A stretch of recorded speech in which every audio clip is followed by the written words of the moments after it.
planted.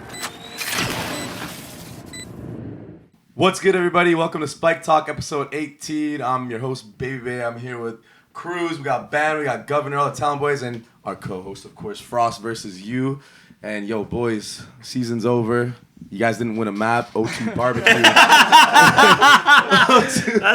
That's a good way to start. Hey, O2 barbecue, but you made champs. That's like something very special. A lot of teams couldn't accomplish it all. And honestly, everybody was writing you guys off the entire year.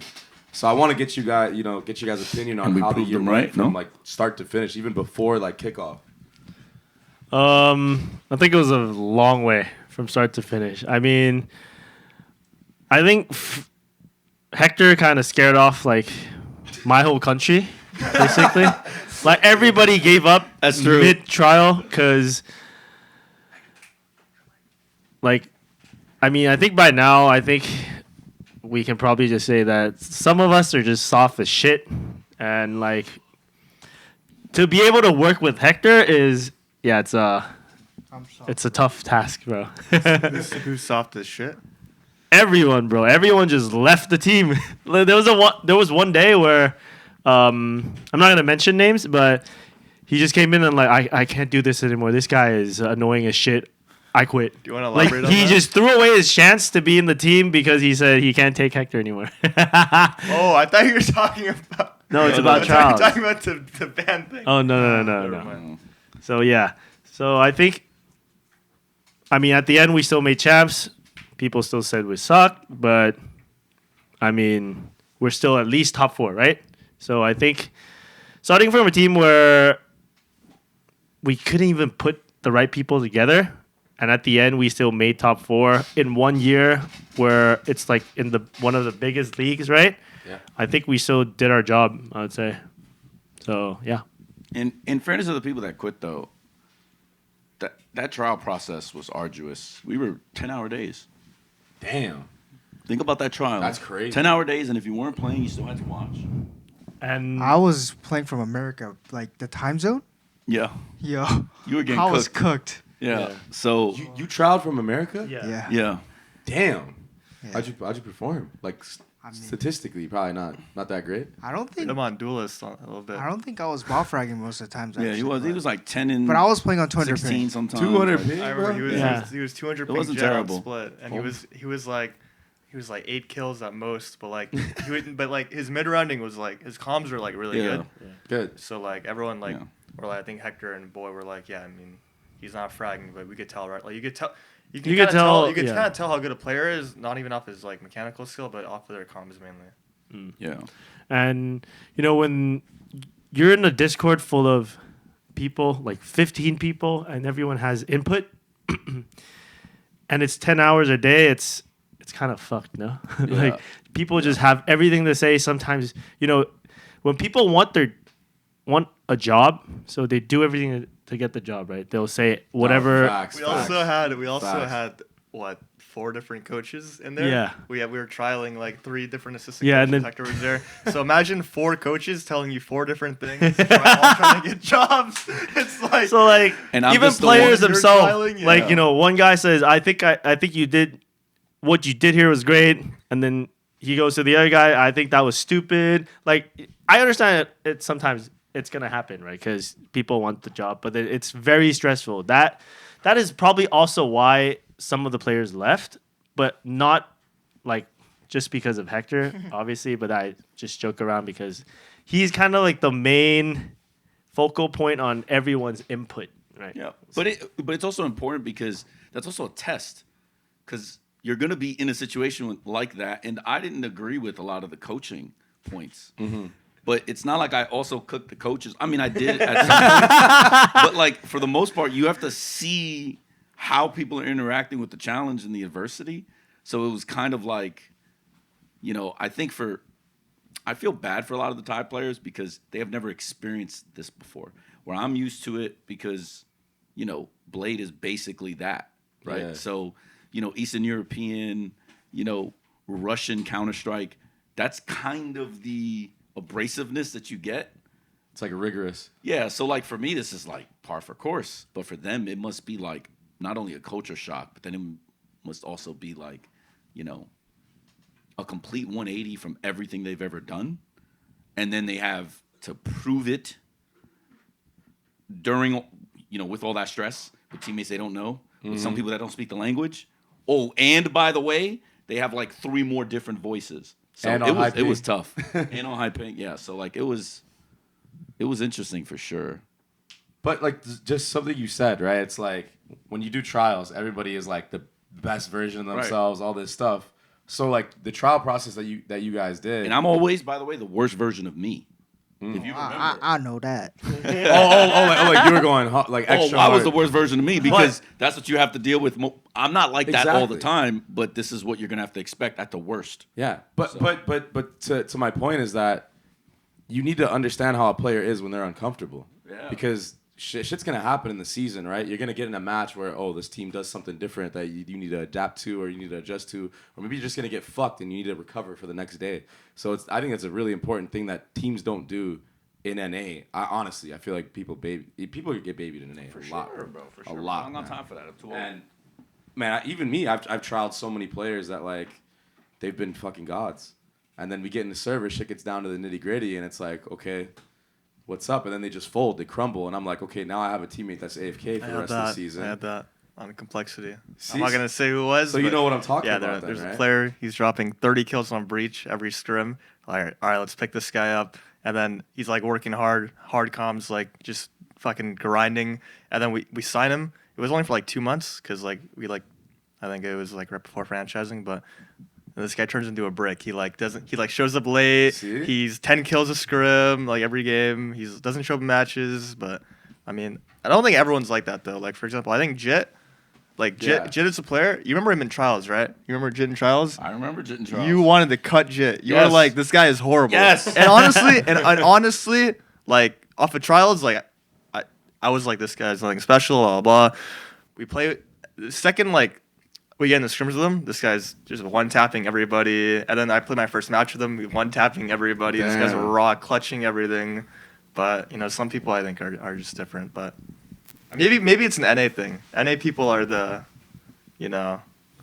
leeches, the people who try. Yeah. The politicking is what it is. I do think self-preservation has been one of the worst parts of my NA experience in Valorant, and no matter the GM, no matter the people I try to talk to about it, no matter the ownership group, they think you're lying. Like they think you're the weird one for bringing it up. Like, dude, you think that's real? Here's proof. They can even hear a VOD because you know how I make all you guys record your VODs. Listen to this sequence from this player.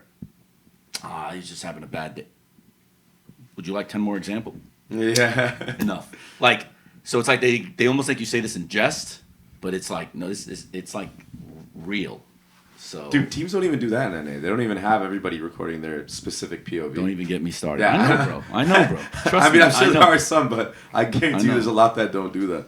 But anyway, so you guys get the roster. It was formed. You obviously didn't have Primmie at this time. You guys played what, an ESL tournament or something? Yeah. Yeah. Also, one more thing. The Jit slander I will not tolerate. I never wanted to kick Jit.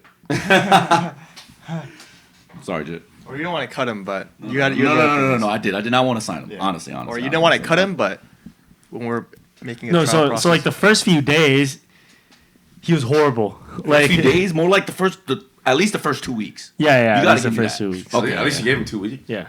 I No, didn't want to. It was- everyone had like a whole month of it. Yeah. So a whole month of getting shit on. okay, but in Jit's, well, not really defense, but to his credit, I actually think he just learns so fucking fast. Yeah. I actually Yeah. think he He just got learns so much very better. fast. The expectation. We could talk about champs, right? Our conversations in champs. Yeah. Yeah. So I the don't know what you're talking about, but yeah. champs in LA. Oh, yeah. Okay. He was pretty high on Jit, and so was Boy. They were both like telling me about this kid. So I'm thinking electronic, Hobbit.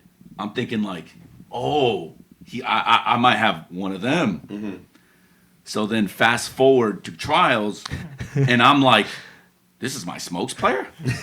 Like what? And like I'm not going to try to like roast him. Sentinel. Oh, that's right. He was playing Sensi at the time. We had to move him. Anyways, yeah. So, but the TLDR was just, I think the expectation compared to what I got for me was just like jarring. But what I didn't understand was also that APAC's game is obviously much different. Way different. Than Yeah, EU and way NA. different. It's much different than mine. That was my first realization. Even like, ranked, I've noticed just from me playing ranked, I haven't even played that much. I play like 5 ranked games. I'm like, dude, rounds are over in like 10 seconds, bro. Yeah. Everyone's running solo smoke clove on every single map. Yeah. So I think just the concepts I thought he would have, like I thought he was almost a finished product. I had no idea, like, oh, I really have to coach when I'm here, right? But it's like It's your job, buddy. Paycheck steal, bro? but it's job. like no, but I mean like I it's know what like you mean. the aura they gave me of him, I'm having delusions of grandeur. And then I see him and I'm like, oh. Oh shit. But to his point, yeah, but he learns at such a pace that is like it's actually scary. Even his English, like his Yeah. English So has gotten. the first day we got into trials, he speaks 0 English. Like he Damn. doesn't speak English at all. We've always been playing in a Thai roster. He doesn't understand a single word, and he was just playing, and he started listening, and then Hector was complaining, like, how are you playing this at this level and you don't know how to do this, blah, blah, blah. And he's just like, the fuck? Basically, that's him for the next 2 weeks, and he's like, I don't understand. But then he just tries to understand the game. He doesn't understand what he's trying to say, but like he's just trying to understand the game and like why is he mad? He just figured that out himself, and then after that, technically we had like 2 hour VOD reviews too, Yeah. which is another thing that players have a hard time. So it was like a with here. 12-hour day. Well, it was bad. So it's the VOD reviews where you figure out how smart he is because he doesn't really make the same mistakes. Yeah, you'd call him out every time he would call out Jit and scrim. Like he would just first of all he would just go off on him. He would just go off on him like, why the fuck are you doing this? And but just like he's a quiet guy, he's a reserved guy, and then he'll just be like, because of this, and then Hector's like, oh. Yeah, but that didn't happen in trials. That happened during the Oh season. yeah, no, during the during the yeah. season that happened. Yeah, no, during the trials. I But agree in now. trials, it was like Yeah. he's like, oh. During the season, he's catching me with the okie dokes. Like, well, if you look, I have, or like, he has ult. So if I do this, this might be the counter. So like, I'm already ahead of the.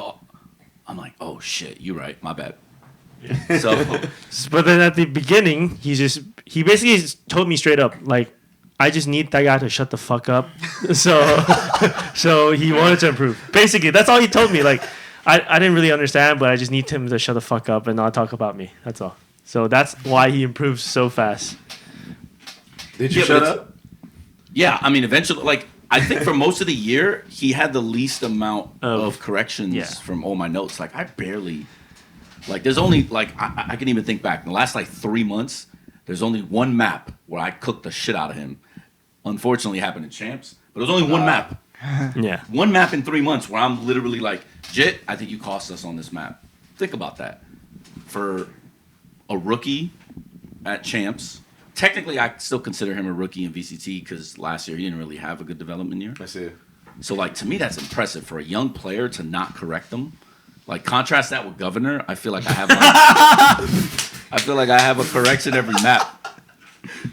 We gotta say that, bro. I'll keep saying this in my defense. When you're playing Duelist, you'll have the most mistakes, bro. Because at the end of the day, Yeah. No, yeah, that's yeah, true. yeah, yeah. you That's have true. more. Yeah. You don't get debate. You don't have Yeah. more. You don't have as much time to think. So, but yeah, I mean, I think also like he has really high expectations out of you as well, and probably sure. Ban as well. yeah, that's true. Out of all the players on the team, he probably expects the most because, for one, you've coached him before, right? Mm-hmm. So like he was already on your ass. You know what I mean? Yeah. And on top of that, you're from NA. You know what I mean? Where like he's been in the scene the entire way through, and he's seen both of y'all play the entire way. And I think the reason why he's very hard on you is I realized that so Hector came in vouching for you, right, in the beginning. Like, yo, I think this guy is a smarter duelist. I think he has more experience than most of the duelists we have in trials. I think he's gonna do you better than not having him, right? So when he comes in and he makes mistakes that Hector doesn't expect him to, it's like you're representing him Yeah, literally. to me, right? And then you're doing the mistakes that he didn't expect you to do, so he's way harder on you compared to everyone else because he said, "Yo, this is the guy." But if my guy is doing some stupid shit, then that's on me. That kind of thing. That's why he's hard on you. I think that I understand that when I brought in Surf. Is this true, Hector? 100%. The hardest of vouchers on that. Yeah. Yeah. Because I can feel it. Because when I brought in Surf, and I'm like, yo, I think he can help us with this, with that. I think he can shoot. And then when I see him play the game without thinking, I want to kill myself. Right? Killjoy yourself. Killjoy himself. Like that kind of thing. So like he's basically my responsibility because I told him, yo, this is a guy we should put in. Same thing as Hector. He came in telling 15 people and try that this guy is the smartest duelist on the team. And then what happens if those 5 other duelists trialing watch your game and you just do stupid shit? It doesn't make sense, right? So yeah, that's probably why. And that's probably why there's more pressure on you. But I think you dealt with it pretty well. Well, duelist players will always have the most pressure on a team, I feel like, personally. Just being a duelist. Everyone expects you to frag out. They don't understand that you don't always have to be the one that's getting all the kills in order to play your role to perfection. You know what I mean? So, but that's the expectation because of people like me, honestly. You know what I mean? Right. Because of people like me. It's true. Outside, because you were star player and always fragging, but an entire team was built for you. Contrast to him, he was a decoy for his entire team. Yeah, I know. Nobody that I've met in Valorant has handled that level of selflessness better than Peter outside of IGLs. And that's something I'm pretty sure you can agree with. That the most selfless position on the team undoubtedly is the IGL. But the way we turned him into a duelist for us, he was pretty much as selfless as any IGL would be. And I think that is something he's beginning to learn that in APAC you're not finding. Yeah. That was the reason I was like, I'm telling you he's going to be better for you and your calling style than a lot of the guys that you are used to. It took a while for everybody to see what I meant, but it's just typically because, and I mean this with as much respect as possible, but duelists, especially in APAC, are even harder baiters than Sova players in America, which to me is insane. And I think I had the realization early, like, nah, fuck that. I can't deal with that. Right? Because, yeah. So what was that like for you, like making the change? Because you and NA, you were frying kids. You know what I mean? Like you were actually that guy. Like you were him. So like, what was it like having to take a step back and just be like a body bag at sometimes for the team? No, I think it all came to like when he came in, he's like, yo, I'm gonna shit on everybody in APAC. And when he started playing, he was like, damn, bro, I don't think that's the case here, bro. Oh, Like, I mean, he was dropping 30s in trials versus PRX. Oh, yeah, TRX. In trials, To his point.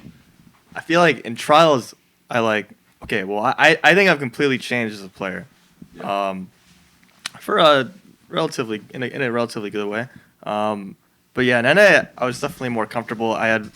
It's easier playing in a 5v5 or not 5v5, but like when you have 5 people that speak English. Yeah. So that's like a huge fucking. You have more support. Yeah, right, you have I more understand. support. The comms are better between the duelists and the initiators and all that. But what do you call it? Like here, it's like, well, not only is Hector's coaching style or like play style in terms of like, yo, Peter, go in and go fake. Peter, go fake. Or we're gonna give you one flash. Here, you want to smoke? You're gonna get a flash. Fuck it. You wanna? No flash. Just go. Take the bomb. We have. Can I say this? Yeah. We have Ominal. Peter, just take the spike. Go tap the bomb.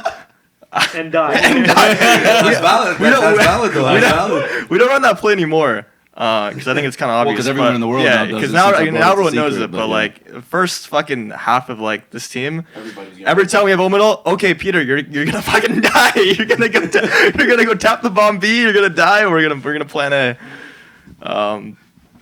But yeah, I mean, it's not something I did on Turtle Troop. But to be fair, like, I've worked with Hector already on Near Starport. It was like 3 years ago. So I've already had an experience with him. It was more so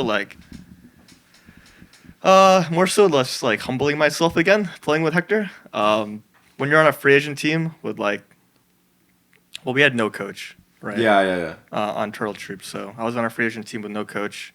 we're just all vibing, playing the game, having fun. I get here, it's like a job. I have this old man in my ear all the time, and but yeah, I think it's helped me see the game a lot differently again, which I think ultimately is a good thing, because like I'm not always gonna play duelist, you know what I mean? Facts. So like I think ultimately like Primmie. I'm much more of a smarter player, and I feel like selfless player, but at the same time like because of that I can play other rules now. And I hear like I've already played Deadlock. I don't want to count Clove. Deadlock, KO, Sova, Clove, sure.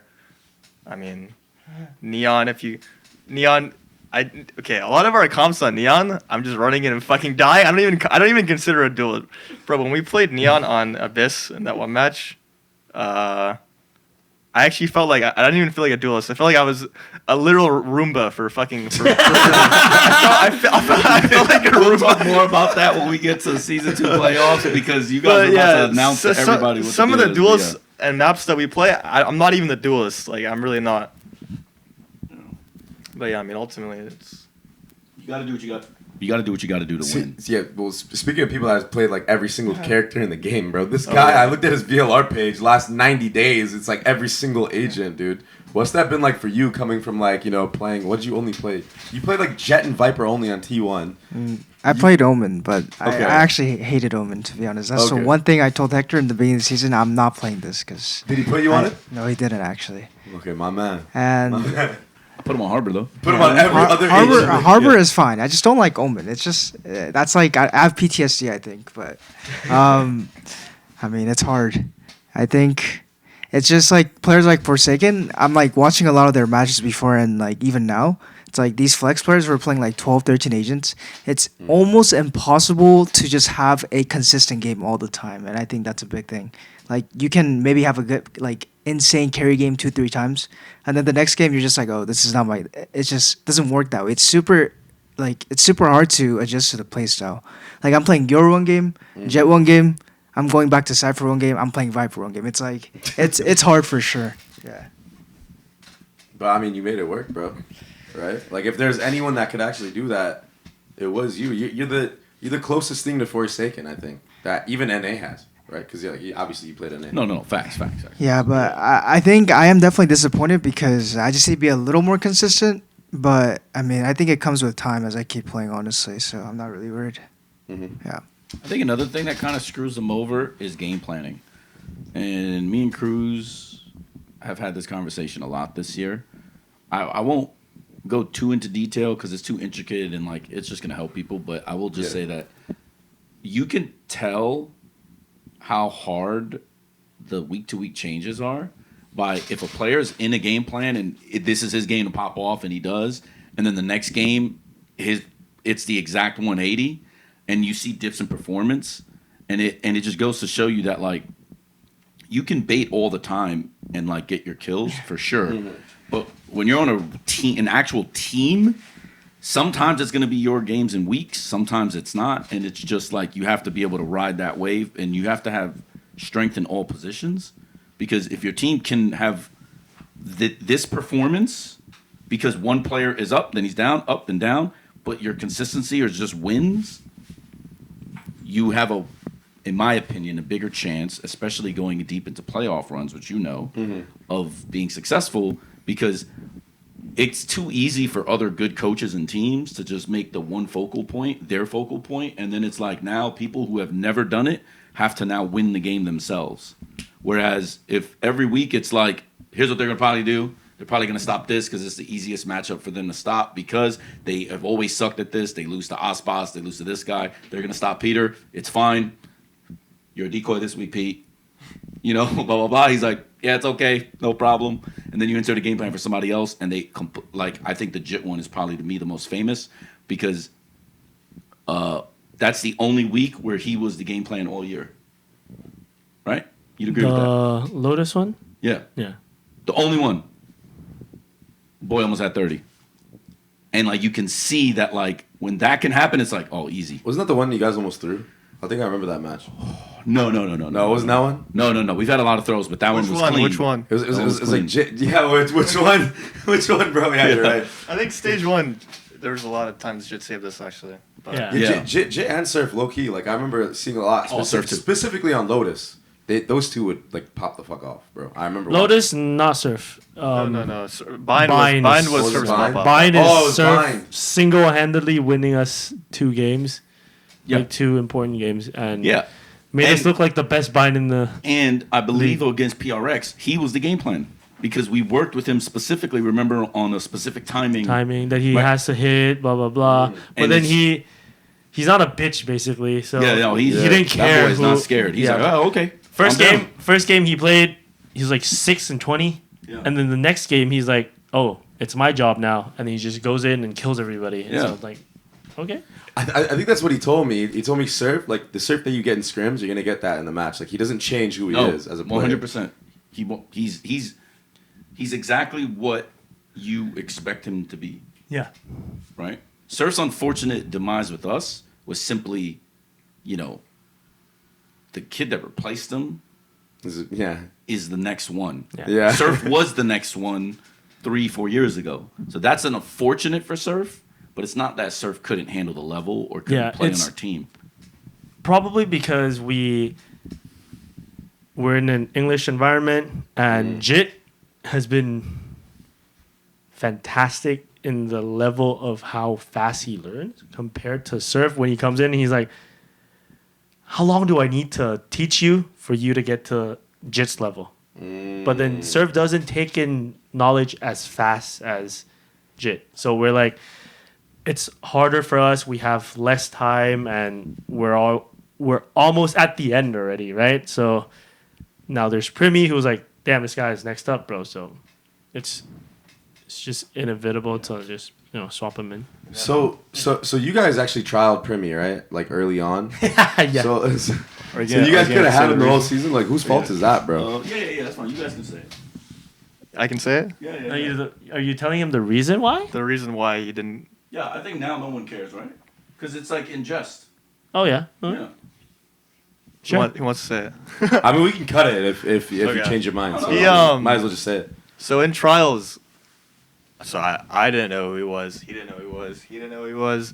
Boy didn't know who he was. I think the only people knew who he was crws and Jit. None of us knew who he was. But all I know is this guy in scrims. We're starting PRX. He's on Cypher, right? On Yeah. Sunset. This guy's like past all of his util, like in our rank game. 2 trips. All right, go fuck off. And then he just plays in front of it. Bop, bop, bop, bop. He's like running up mid. We're like, pretty chill. He kills one, chill. Okay, now fall. Boop, boop. Ace. I'm like, what's going on? What the fuck what am I playing right now? What is this shit? The fuck? And then but yeah, no, like every scrim he just popped off. But like doesn't say a word. He does 40, he does 80 damage to someone, minus 80. He types it out like he's in a rank game. I'm like, what the fuck is this? But so obviously like, okay, now he doesn't do that. But like in the trials, he was a full ranked player. But like I think still, he was good. But like obviously he's on like a little bit of not thin ice, but like there's gonna be doubts about that because like we're fucking new here. Like we don't know how shit works. In Hector's defense, like he doesn't understand that those mechanics matter a lot here, and like he didn't see the value in that at the time. I feel Yeah. It's a different game out here, right. Like you said. But like, Well, and I was afraid of having another rookie at the time because sure he's a ranked player.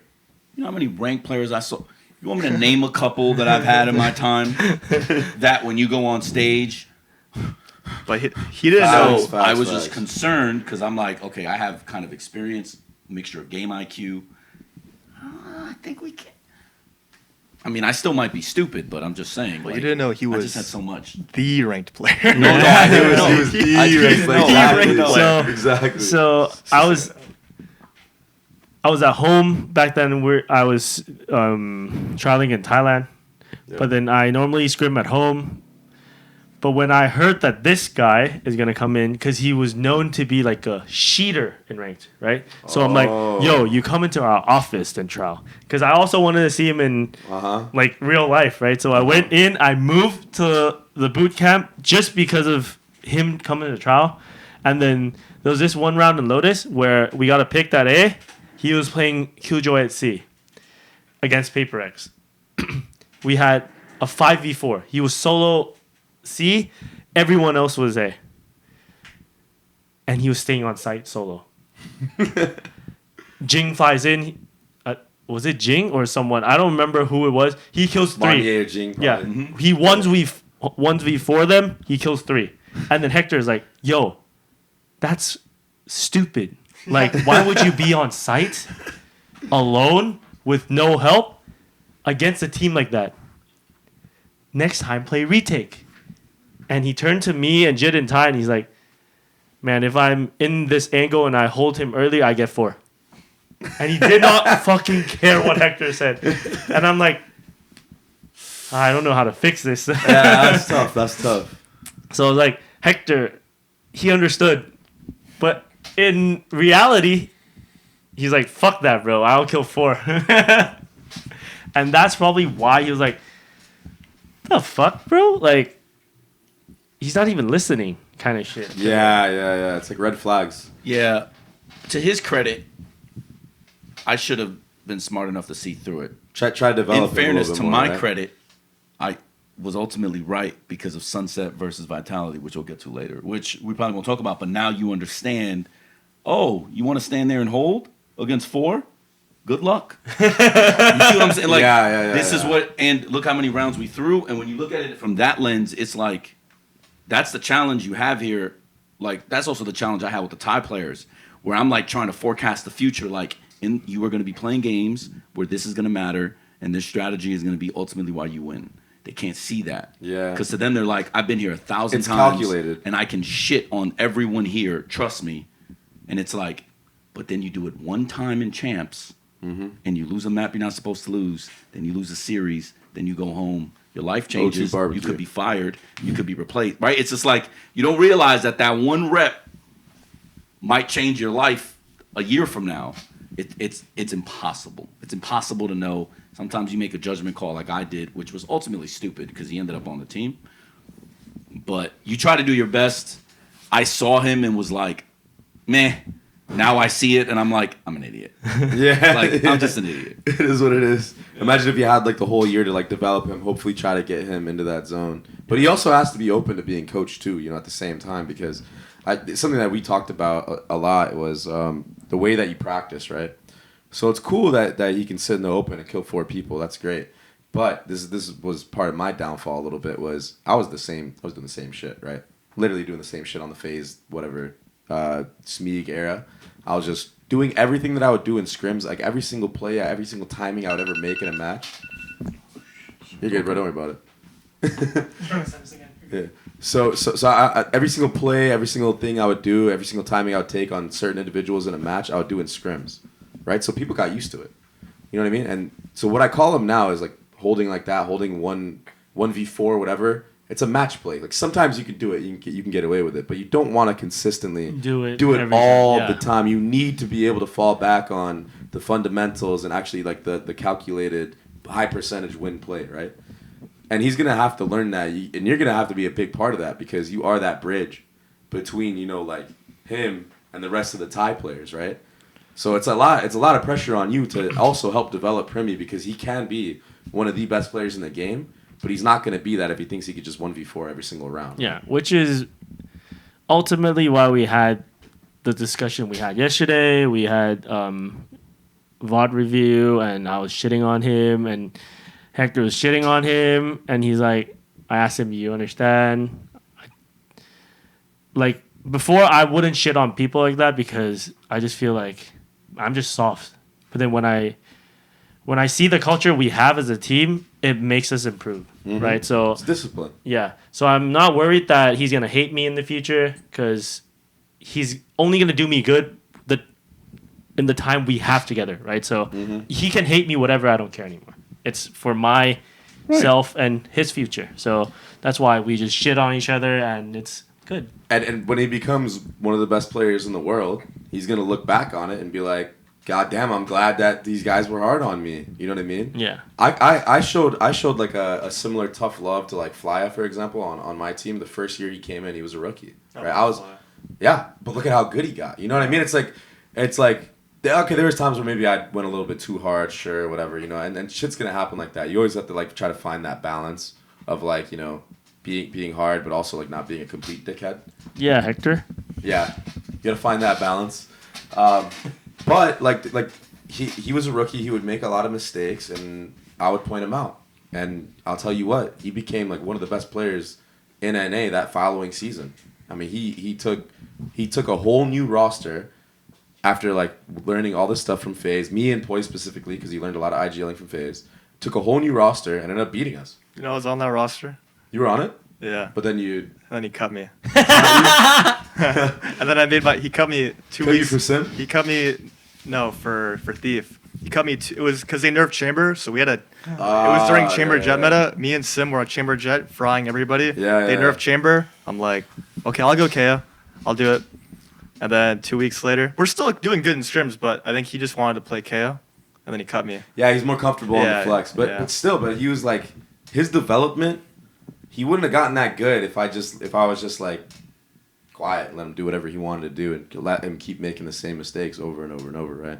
So in the long run, and this has happened with a lot of old teammates of mine, even like Superman, for example. I was really hard on him on Crossfire, bro. Superman was what primmie is now, where I thought he was a cheater, but in my head I was like, okay, if people are saying this guy's a cheater and he's not, I just struck gold. You know what I mean? Like, so I would always trial all the cheaters in Crossfire because that game is a free to play game. Like, there's a lot of cheaters, bro. But I would trial them. I'm like, yo, record your POV. I want to see this shit live. Everything. Bro, Superman ended up becoming like one of the best Crossfire players in the game, like straight up. And I was hard on his ass too. But like, look at him now. Now he's on EG, all this shit. So it's tough love is a good thing. Like it's not always a bad thing. You know what I mean? I think the hard part for me has always been everyone, rightfully so, criticizes my interpersonal communication because they think, yeah, right. Yeah. Why'd you say that like such a nerd though? Because it's like, but the problem is I'm almost a victim of my own success because people forget I've been an owner, a GM, a coach, a player. I can see what management, don't even get me started on my time starting a program in Valorant, right? People can't see past their own hand.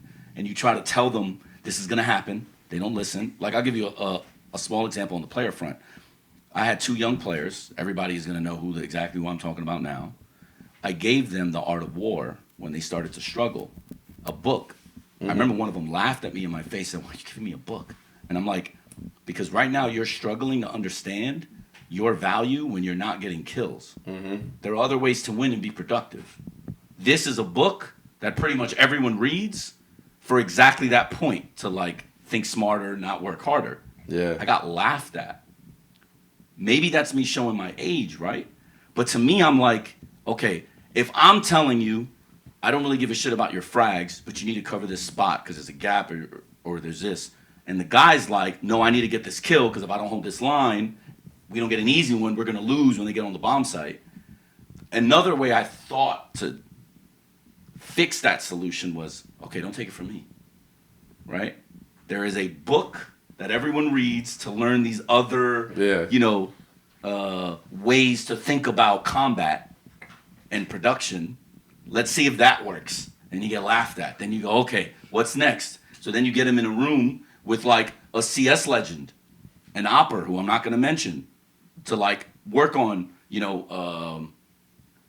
how to hold specific angles, how to jump op, like, slicing a pie on an off angle, not a normal clearing angle, like all these things. So I'm like, okay, you want to take my word for me? Here's a CS legend. They goofed the CS legend. Then I'm like, guys, like what are we talking about? Like, okay. So then what's next? Then it's, I'm an asshole, right? Because now it's like, okay, now I'm harder, now I'm meaner, now I'm like, look, I'm not taking your shit no more. And it's like, and the reason I know that is because I know immediately, for me, if we don't have success on this roster, I'm the one getting replaced. So I'm doing everything I can to make sure that I can win with this team and make sure that we all are doing what we need to do as a team in order to have a job, make money, win, have all the things that this life can provide for you. But if my interpersonal communication isn't getting the message across because I'm not as likable, then I'm trying to figure out other ways because I know exactly what management is going to do, know exactly what the ownership is going to say, know exactly how these things are going to work. Most people don't know that because they either are too young to know what Flipside is or Dota or like any of that stuff. So I'm like stuck having to like battle this world of like, the guy that hired you, I have more experience than him. Here's what's going to happen if we don't get this right. And they just look at you sometimes like you're green, like you have no idea what you're talking about.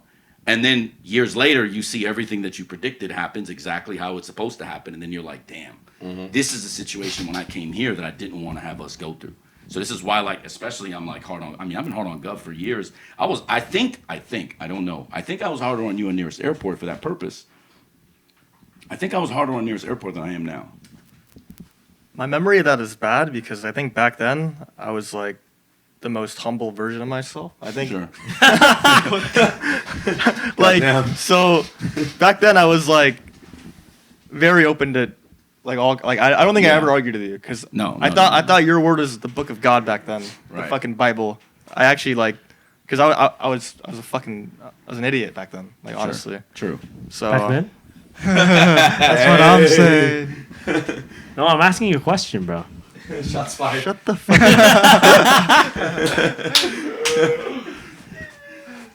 All right, go ahead, bro.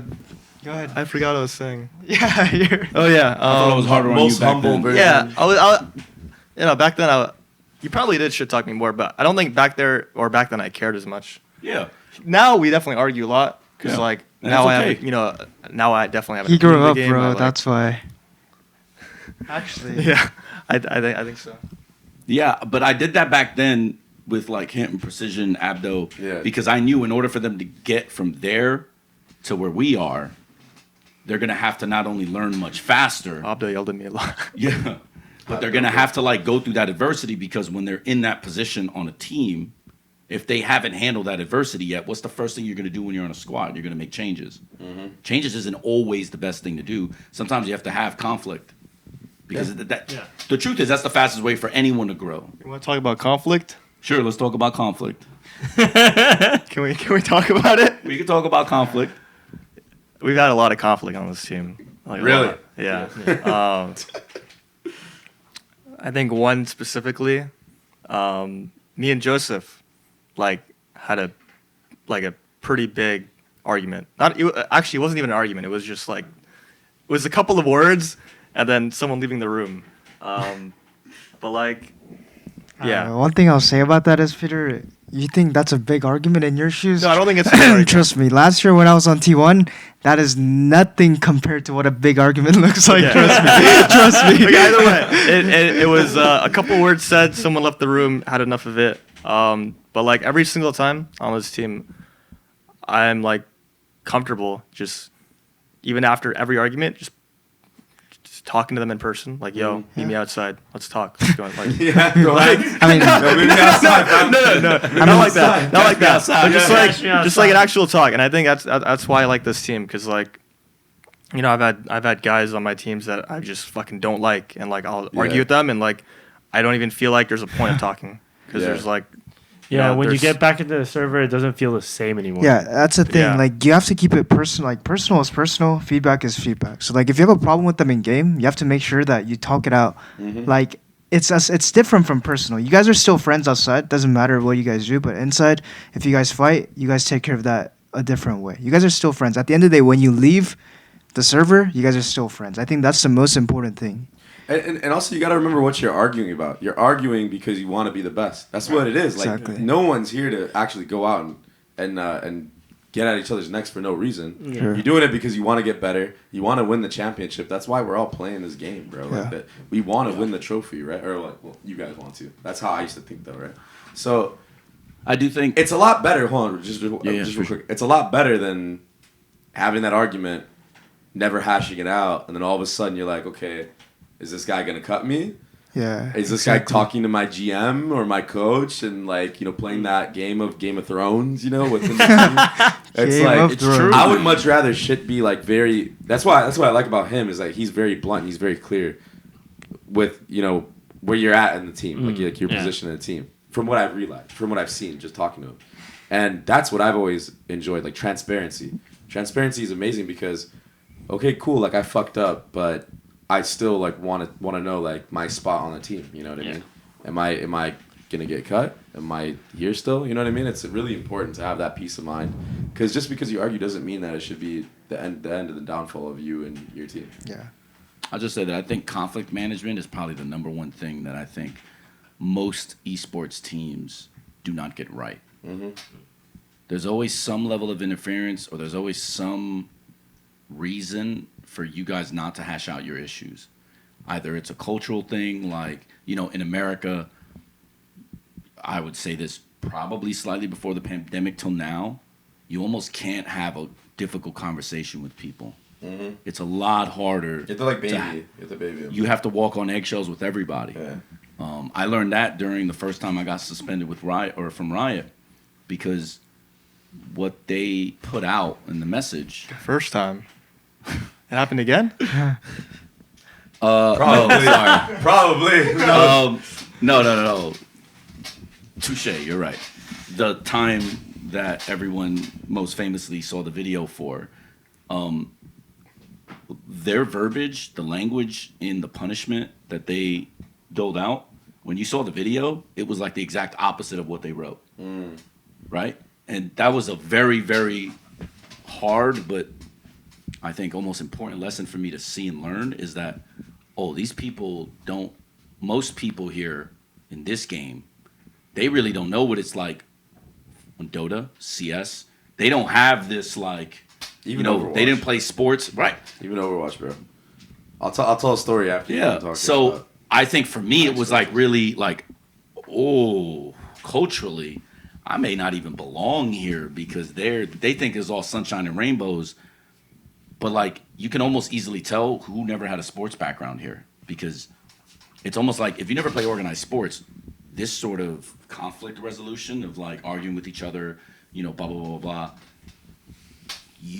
This will be foreign to you if you don't have that background.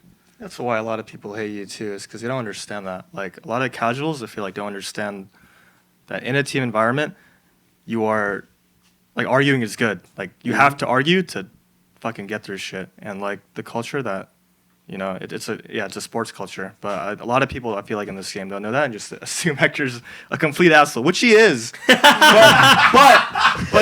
it's okay. It's okay to be an asshole, because at the end of the day, like, you gotta have thick skin to Someone's play this gotta do game. it. Yeah. Someone's Like, got if there's a purpose to it, right? Then not being a dick for no reason. Yeah, and they give it to me in return, and I'm sure, not because you're here, that you guys will all admit, when I'm wrong, I'm the first one to be like, oh shit, my bad. I fucked up. Yeah. Oops. Because sometimes you just can't Yeah. be right all the time, and sometimes you literally just don't. I don't remember the most recent, but I know, like, there's just some times where I just don't, like the JIT example. Sometimes I just don't even notice the same shit I teach him. I just forget on the replay, like, or in my notes. I don't put it down, and then I yell at him, and then he's like, "But you said," or Cruz does this a lot. He's like, "Yeah, but you said," and I'm like, "Oh, now we have two things at conflict now. Oh, so now we need to figure out a pecking order." All right, I understand. My bad. I mean, we just had that in the VOD review just the other day, where it like happens that a lot happened. throughout the year, because sometimes, like, biggest example. So, I think we can talk about like the Fnatic and Aspas. Yeah. So our game plan going to Lev was basically just go away from Aspas, right? Because he's the best player on the team. Of course. Yeah.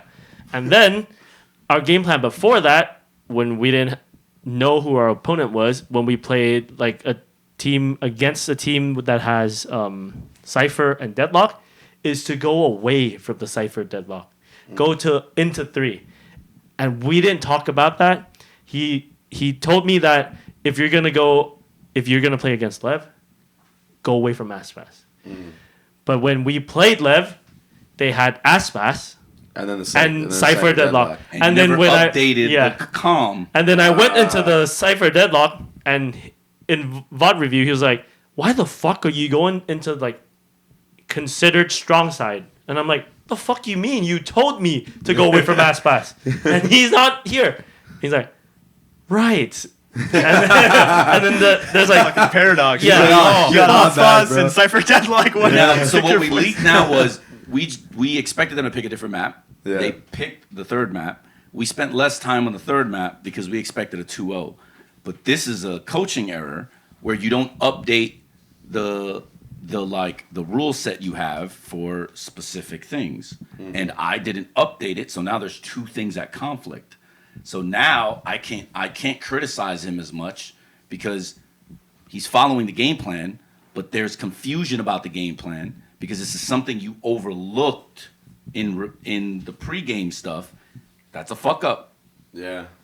And when he said that, I was like, oh. And then I was like, do we go into Aspas or we walk into Cypher Deadlock? And I was like, I don't know, bro. Mid-game, I was like, I think we just go away from Aspas, bro. It's like, I don't know which one to pick. Right.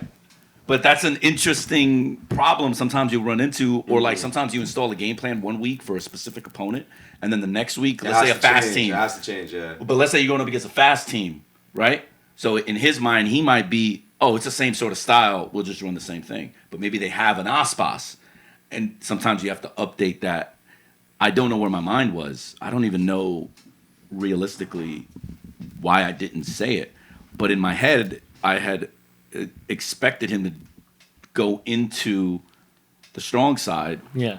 Or to Aspas, basically. Yeah. So basically, in our rules, which won't matter because we're out now, if you have Cypher... Yo, don't say that, bro. No. Well, yeah. I'm sad now, bro. Man, I've been sad, bro. I can't sleep. Anyways.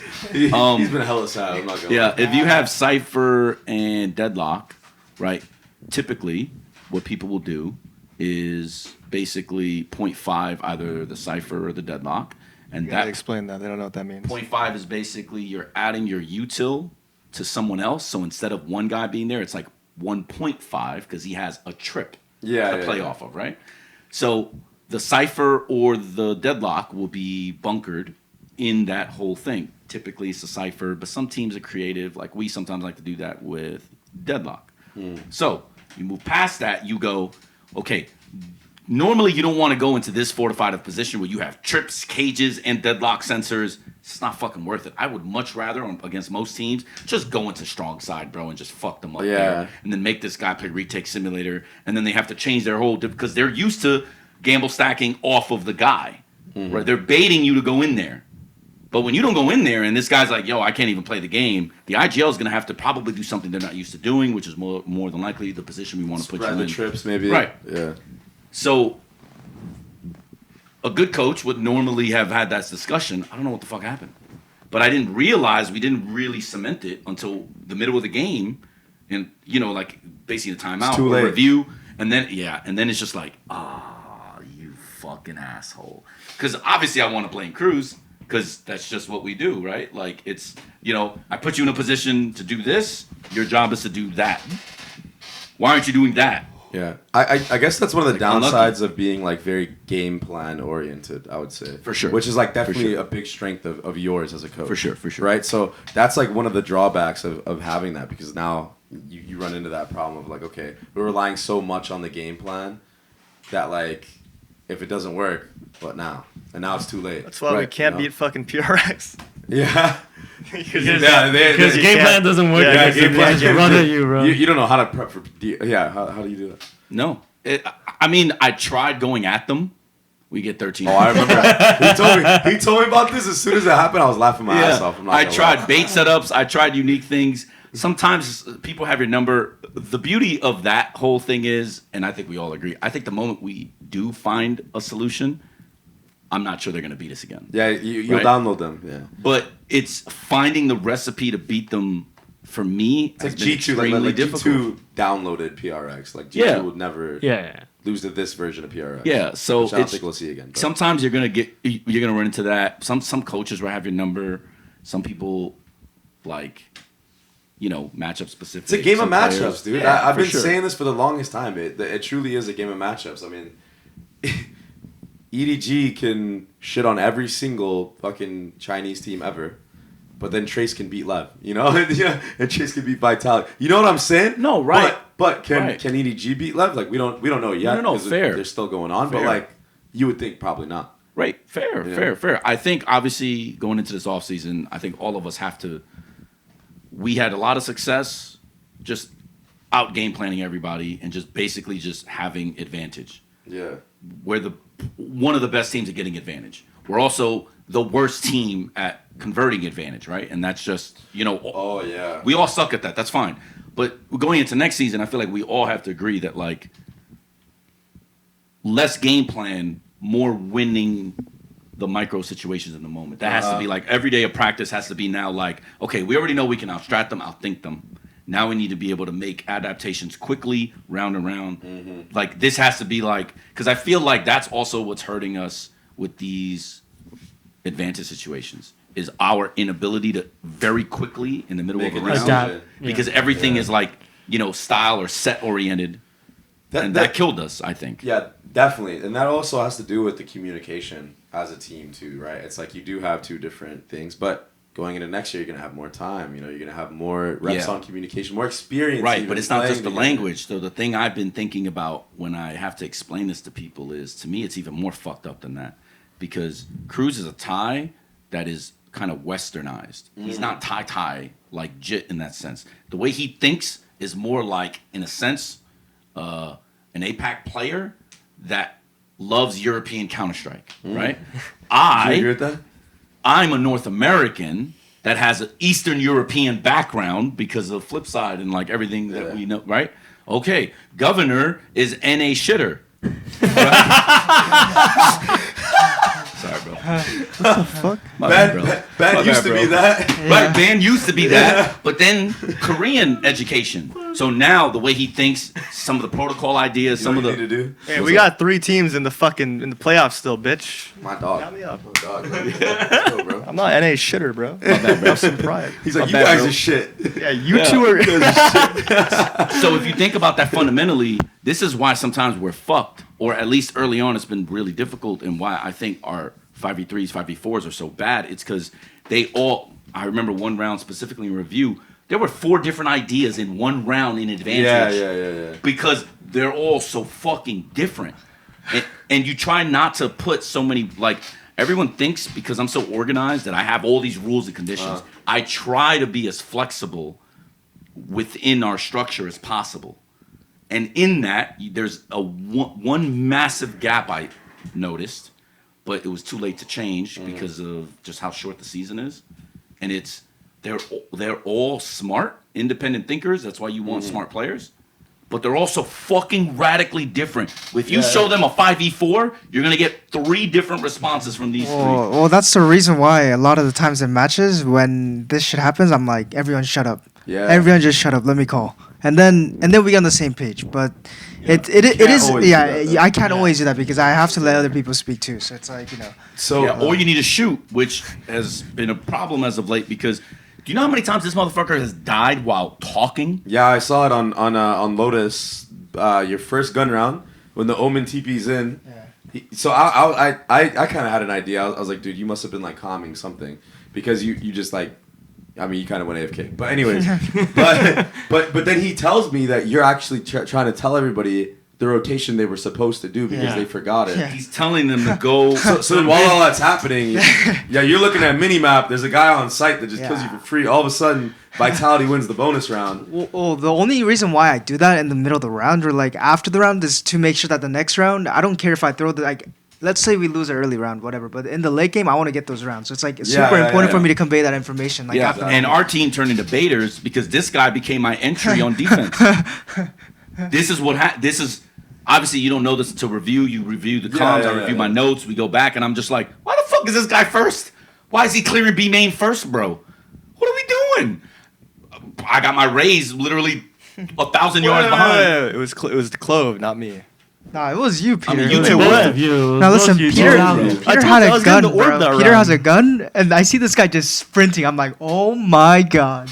I just see that. I'm like, there's no fucking way he just made crws swing with the And classic. then, so first round of the game, that shit happened. Unlucky, bro. And then the next 2 rounds, it remember was when I had a his Marshall. round, and he was like, "We're not moving correctly because I say something, and then he throws his wall, so he thinks he's safe. So now he looks at his minimap and he's like, "Wait, why are you not coming to help me? Right? I'm calling something we're not even doing, and then now he's just like, guys, I need help." And by the time he says he needs help, that guy's already in. and he got. I didn't even hear the Omen TP to be Yeah. fair, but like I knew they were heavy C. I knew they were heavy C at the moment. It's land things, Yeah, bro. yeah. Like honestly, like that Omen TP, you probably hear it like 9 But times then out of 10 online. It's because I was talking. It was because I was talking. I There could you go. hear. If our team were like to do their job, basically do what they're supposed to do what we plan to do, like re-clear shit, go back, then we wouldn't even be in the position where he's gonna, guys, come help me, because we already re-cleared B, nobody's front B, That's what then he we're was gonna be saying. C. Yeah. Yeah. And my Omen is literally in A main. Yeah. He's basically by where the one way is.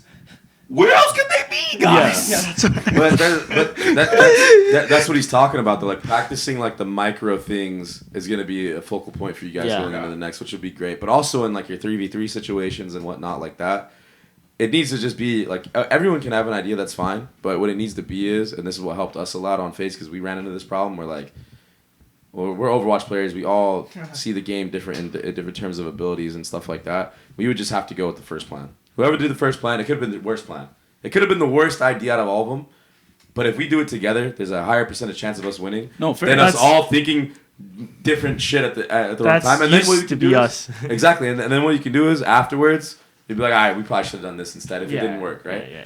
But in a match, bro, anything can fucking work. You know what I mean? Like, Yeah. you just gotta do it Yeah. together. You know? Right. That was my plan before when I was in my old roster when we were all tied because we're all different. Like we don't have that level of IQ like In we the do game. now. Yeah, Yeah, game we do IQ, now, yeah. right? So sometimes it's just like You guys aren't brain dead. yeah, but like whoever makes the call first, just go, and then we're gonna talk about it after. But then now we have a lot of people with high game IQ, so we're trying to find the best possible solution, and he seems to have like the biggest voice when it comes to mid rounding because when he says something, he says "shut up," so people will just wait for that call.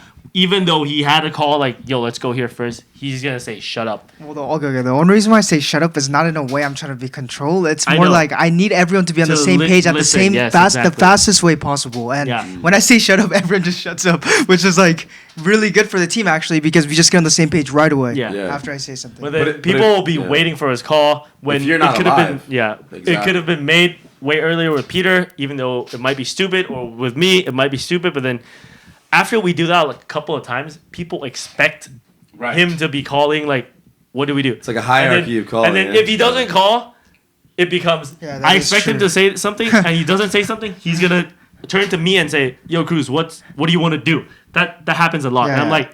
But Oh, normally you're gonna say something, and then I'm but like, it okay, happens. then we But do it this. happens a lot when like we're in a spot where we don't need to. Like for example, it's like 20 seconds in the round pass, and then I don't say anything. I'm like, Chris, what do we? Because we're in like a position where we can just talk. Yeah. Like we're just holding or something. So like most of the times it's like that when I ask you, what are we doing? You know? Yeah. But this is why I told Jit during that review, I pretty much told him, like, congratulations on your year. You know, you did great, you know, blah, blah, blah. But, like, next year, you need to be vocal. Like, you need to, your game IQ has to help because, for instance, in that same debacle, if I'm an Omen player and I have a main control, I'm telling them, guys, go C right now. Yeah, if they go yeah. B, I flank. Like, Jit Yeah. doesn't say a word. Now, I'm not blaming Jit for this.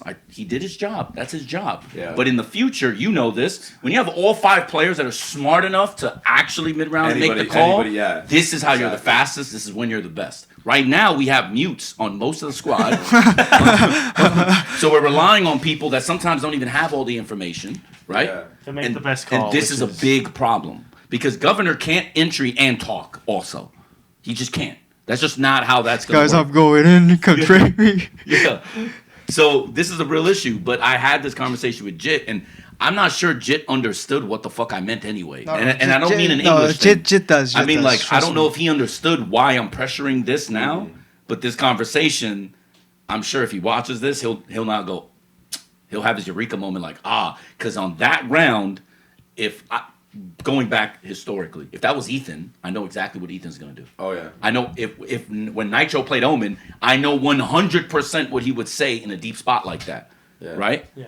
But because he doesn't, now you have to wait for him, and then it becomes maybe you lose 3-4 seconds. 3-4 seconds is an eternity, and that is like, man, you could have just saved the whole round there You could have rotated the B guys and took the gamble anyway. He could have been IGO. He'd have been like, I don't give a fuck. Get the fuck out of B. Go C right now. Yeah. Because if they ended up hitting the door and going back, he has such a fast timing. He might be able to like catch someone slipping real quick. Completely breaks everything that they want to do. But he's not there yet in his development. This whole year, we haven't really relied on him tactically. Yeah. Next year, I mean, he's going to get cooked just as much as them. I know he hasn't really felt it this year, but trust me, he might not like me either next year. Because in order for us to win the games that we should have won, we're going to need to be able to do that at a faster rate, and that's going to require his assistance. So here's the thing. It's like you clearly bring a lot of value to the team, and you see it. You know what I mean? I feel like there's no world in which nobody else sees it either. Like a Jit, like a Primmie, right? Because in my brain, and you would be the specialist on this. If you were to go into the season, keep an all-Thai roster, you didn't have him as a coach, how do you think you would have done? Honestly, honest to God. If we were lucky, I think we could make one of the playoffs, like stage 1, stage 2, one of it. But I don't think we'll, in the long run, I don't think we'll be as close to where we are, like at all. Like 6, 7. Now, what if you had full Thai roster Hector? Completely Okay. different. That wouldn't work. Or maybe it would. Maybe. It Fist might fight, work, fist but fight. yeah, fist fight. But yeah, I think we'll the still wrong do better. Like with Hector, for sure, we'll do better. Like So, like, to my point is, he can not like you all he wants. He can not like it, but it's what's better for his career. And what's better for him. Sometimes you don't know what you don't know, though. That's the thing. I know. Though. Sometimes but you don't know. But this is what I'm saying, though. It's that he should look at the success. They should look at the success that you guys have had this year, and honestly, just put it into perspective and be like, "Yo, yeah, this was actually your guys' year was a W year. Yeah, you went O2 barbecue. That sucks. Yeah, that sucks. It sucks, but dude, making champions, man, like that's some real shit. That's crazy. You know what I mean? Like, think about the teams that didn't make champions. 100 Thieves. You know what I mean? Like, think about this shit, bro. It's crazy. Yeah, it's tough. yeah. Well, I mean, the Thai boys, I think they all agree that like, especially Jit. Yeah. He doesn't dislike me, Yeah, but I was just making the reference that like. But he's gonna know that he needs to step up. Is what I'm trying Yeah, to get for at. sure, Like, for and sure. He can't be He mad. does. He can't be mad at you or want to hit you all of a sudden for it. for sure. Because in the long run, you're not doing it to be a dickhead. You're doing it No, of course. I'm To sure make he's going to give me everybody's- latitude, but to you make never sure know. everybody can eat. You know what I Yeah, but mean? you never know how you're going to deal with all of a sudden the microscope and the heat, right? Because like me Yeah, and him might be yeah, cool yeah. now True, because true, I don't true, fuck with him. Then I start fucking with him like I fuck with him, and then he might be like, yo. Chill out with this shit. You know, like you never know. So I don't know what this experience is gonna be like, but I did warn him, like, homie, if you think you're gonna get away just coasting like you've been doing, no. yeah, because I didn't like Hector when we were in trials because like just because of the difference in culture and shit. And to be fair, he talks a lot, right? He talks a lot, Yeah, bro. he Like does talk a lot, yeah. So in the ESL tournament, our first tournament together, I was in the gym. I was lifting weights. He was there with me, and then I was trying to explain to him, like, to Hector, I don't care how mad you're gonna be. I don't care what you say, but I need you to say the things I need to hear. Basically, how to fix this shit, Yeah. and don't go around the world explaining where you're from. I don't care. I need to know how to fix this shit. So you shut up and tell me how to fix this shit, and I think it's gonna be fine as a Facts. team. And I said that straight up, even though I don't know how he's gonna react to that, because some people can't accept the fact that I tell him that, yo, you talk too much, bro. Just get to the fucking point, right? Like, some people are like that, but then I just took my chances and I said, Hector, just tell me what the fuck to do, and if it's not related to the game, just shut the fuck up. That's basically what I said in the gym. And then he's like, I didn't know I pissed you off that way, like going around the world before getting to my point, but that's how I feel like you're gonna listen to me because I have like proof of what I did. Blah blah. I'm like, I don't What give he's a talking shit about is You I have got PTSD, bro. I got 12 majors. You over PQ. You has- shit. How dare you over PQ? I got 12 majors. because I get bro, tired from of previous people teams. trying to flex their baby dicks, talking about what they did in Valorant, and I'm just sitting here like, what you did in Valorant, what you do in Valorant, Say the line. y'all trash.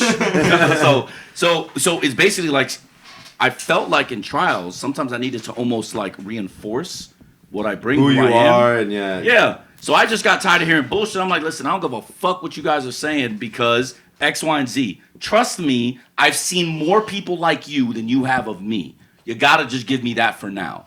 They did not like hearing this shit because it's going back to the 15 people have voices. Ultimately, someone had to be like, nah, fuck that, scratch that. Then when I do it, it's like, oh, this guy is a jerk. But it's like, at some point, there has to be some resolution. Yeah. My resolution may not have been the best because, you know, with full candor, I don't even like to bring up things I've done. I typically don't. It's just, I felt like at that point, it was the biggest stick I had simply because of the position that we were in. I didn't understand that the unfortunate byproduct of that too was it didn't come across well enough to even earn the respect that I felt like it would have given me anyway, right? Like, you could try to mic drop somebody, and you think it's like a mic drop, because it might be, but the mic drop might also win you that moment, but they might also hate you forever. Yeah. But if your intention isn't to get you to hate them forever, It's not, yeah. you need to figure out a better way Yeah. to have a mic drop rather than the most emphatic, loud clap. You know what I'm saying? So that was what I think I grossly misunderstood about, like, crws, for instance, was that I think any coach would have been fine. I think what he was just looking for specifically was solutions, not corrections. And in most of trials, I was correcting behavior. Obviously, you know now, I have way more solutions and plans and, you know, strategy, blah, blah, blah, blah. Too correct. But that's not what I was doing in trials. So he just got tired of hearing the complaints. That was just plain and simple. He got tired of hearing the complaints. And I said, oh, shit. All right, word. And that was it. And then, you know, you just... And that's just how we deal with shit, you know, just talk it out, and then, like, if he doesn't like it, I tell what I don't like, what he doesn't like, and then we just fix that.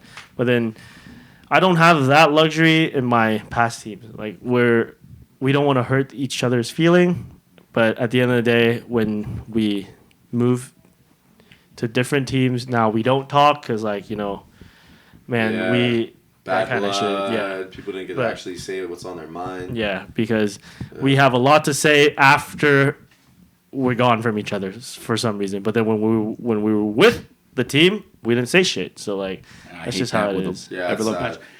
Can I say what I told you like a few weeks ago about you're gonna X yourself out? Killjoy himself. No, so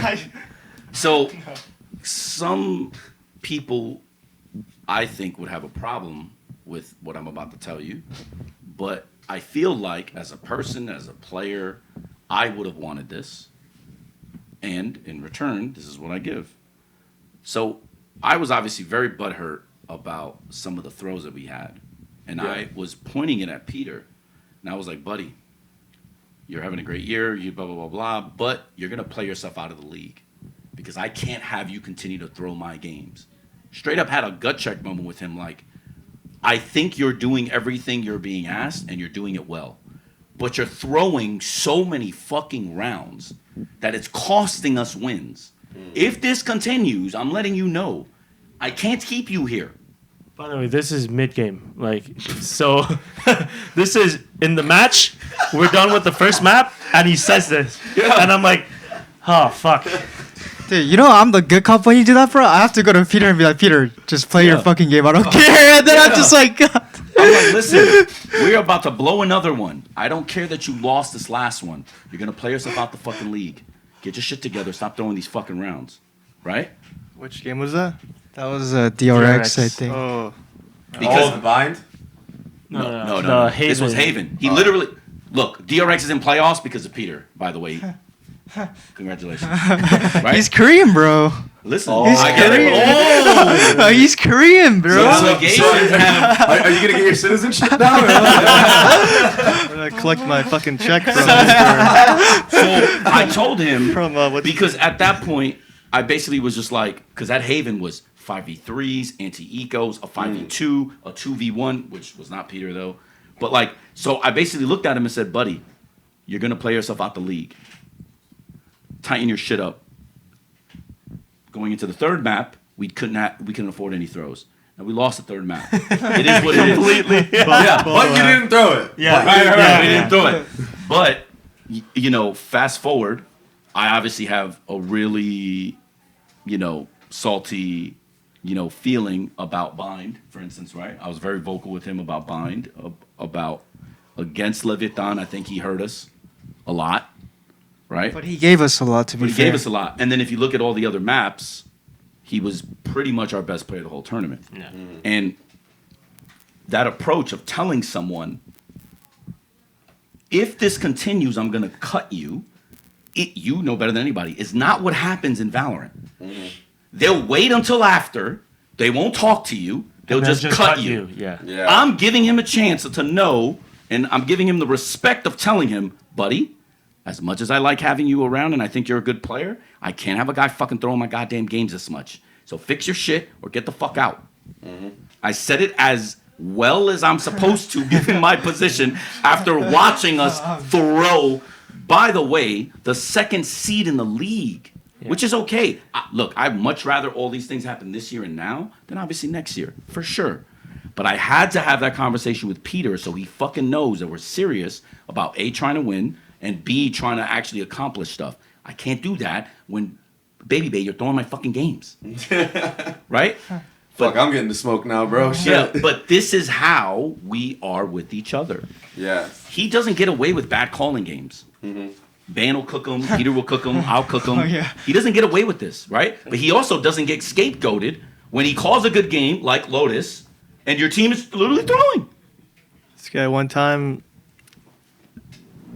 to Joseph mid-match during a timeout. Joseph, we're gonna lose this fucking game if you don't start hitting your shots. Oh, I man." remember. Yeah, you were playing like you were playing ISO or something, and like you went like 0 for 4 with like the 0 for 3, bro. 0 for 0 for 3 with 3. the Give me a. Basically, shit talked him. Said like you gotta start hitting your shots. Like what the fuck are you doing? But like, but low key, it's like No, and then he started popping off. sometimes you just need that little like nudge. I think I went 14-4 that half. After. Yeah. He said it. And then yeah. that one time where you said you're gonna throw yourself out of the league was mid-match, right? Yeah. There's another time in Abyss where, to be fair, we didn't play it at all, and we played the first time. You're gonna leak that now? Yeah. Leak it now. Leak it now. And then, so in the timeout,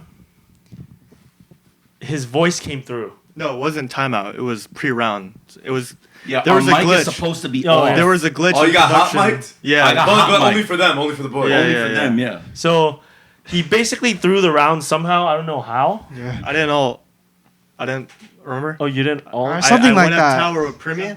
I didn't play my all. I went to go help Primmie instead. Oh And yeah, he yeah. got pissed at me. And then he was like, "Look at this guy, man! He's fucking throwing out game. This guy's oh my fucking god! He's like, He's like having a in seizure. the game, bro." And we're He's like, having a seizure, bro. And then I was like, okay. To be And fair, then, you and weren't then, supposed to hear that no, shit. no, and then Joseph's like, Hector, we can hear you. We can hear you. I'm sitting there.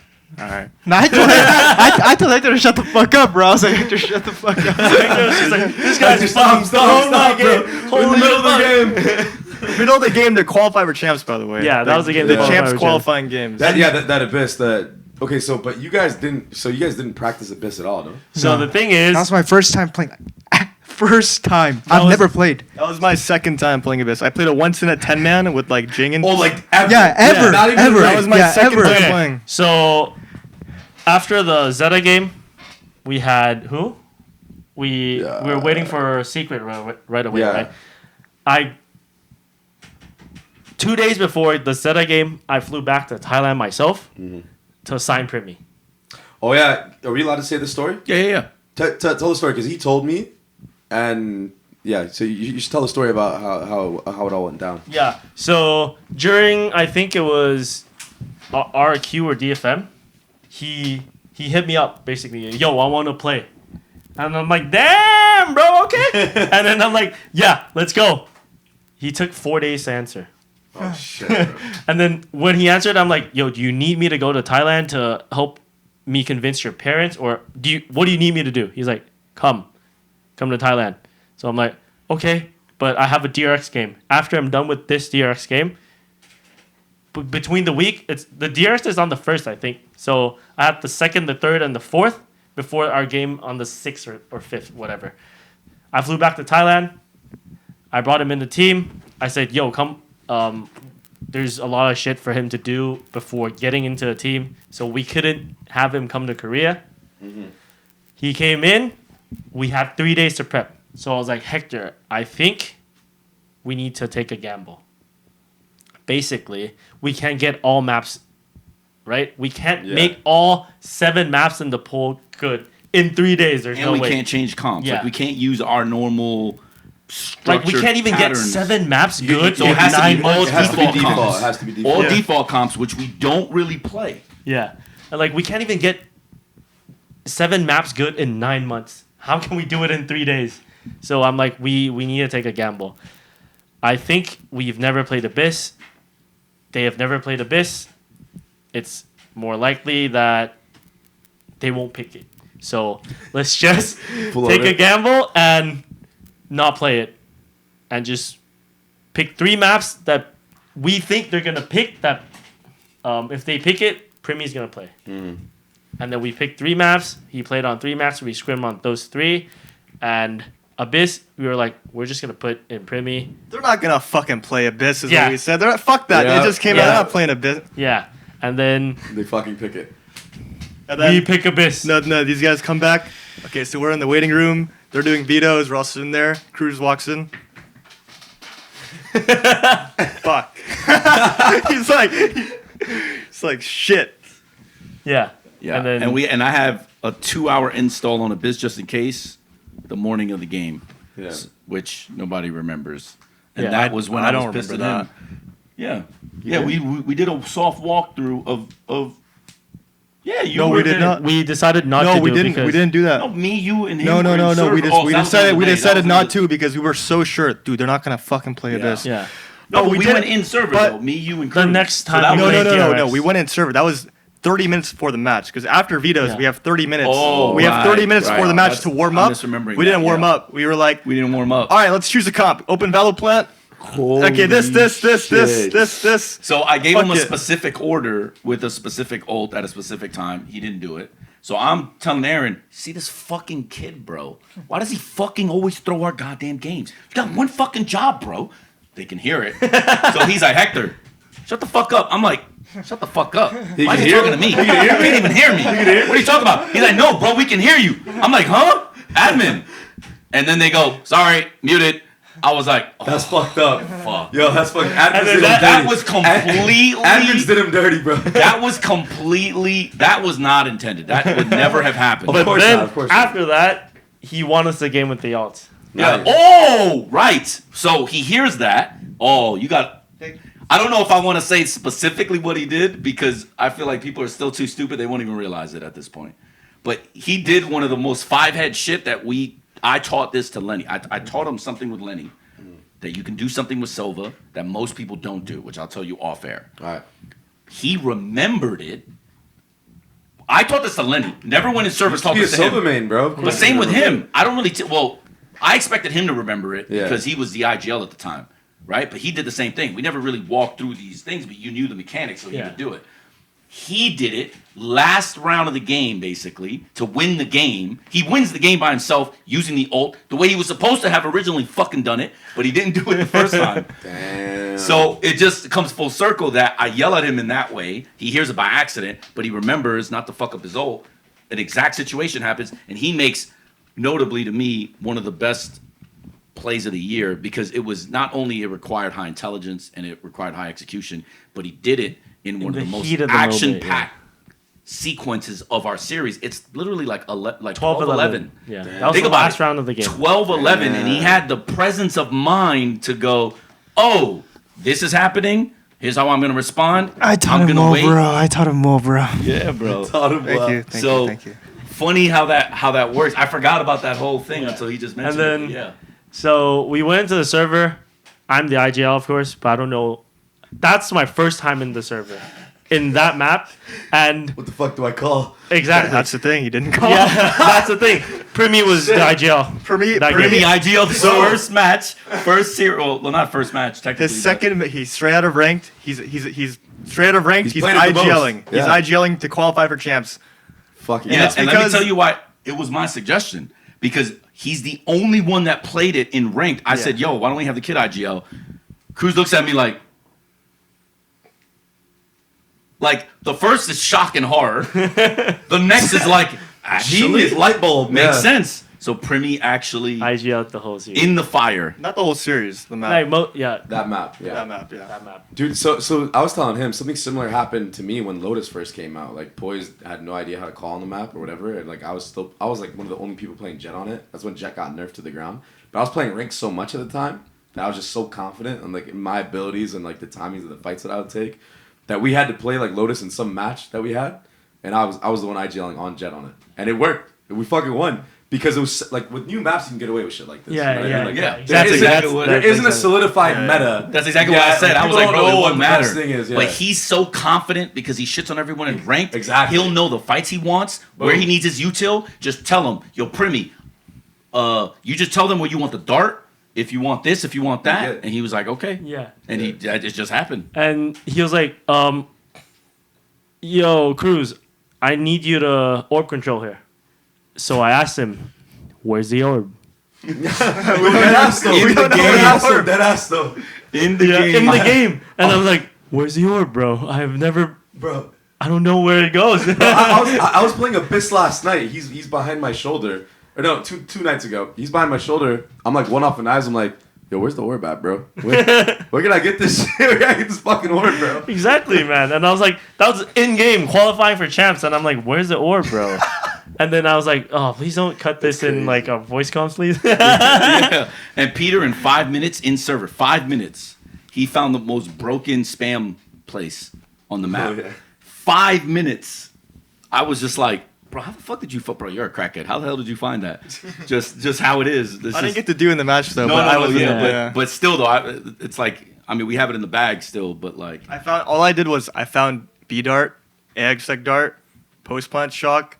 I was like, oh, I can wallbang this. All right, I'm gonna play for this game. And Fuck, had like yeah, 20 bro. minutes. That's how we That's- qualify for that's champ. crazy. Or yeah, that's how we qualify for champs. That's crazy, bro. It's actually crazy. And no one knows. You- And that's why I laugh. So not to make this whole thing about Termy, but what makes some of the interactions funny is he thought it was disrespectful that we were laughing after the veto. Little does he understand why, because it's the second team that we play that is challenging us on Abyss. The map just came out. These teams historically do not play new maps when they come out. But because they're pissing their pants, they go, oh, we're going to challenge them on Abyss. And then he criticized us before, which was like, oh, we saw that they don't have a really good Abyss. We're going to challenge them on Abyss. Where'd they see it? Well, let's not talk about that. But no. But like they do these pregame discussions, and I remember thinking to myself, like after everything happened, like it was a genius move by both those teams.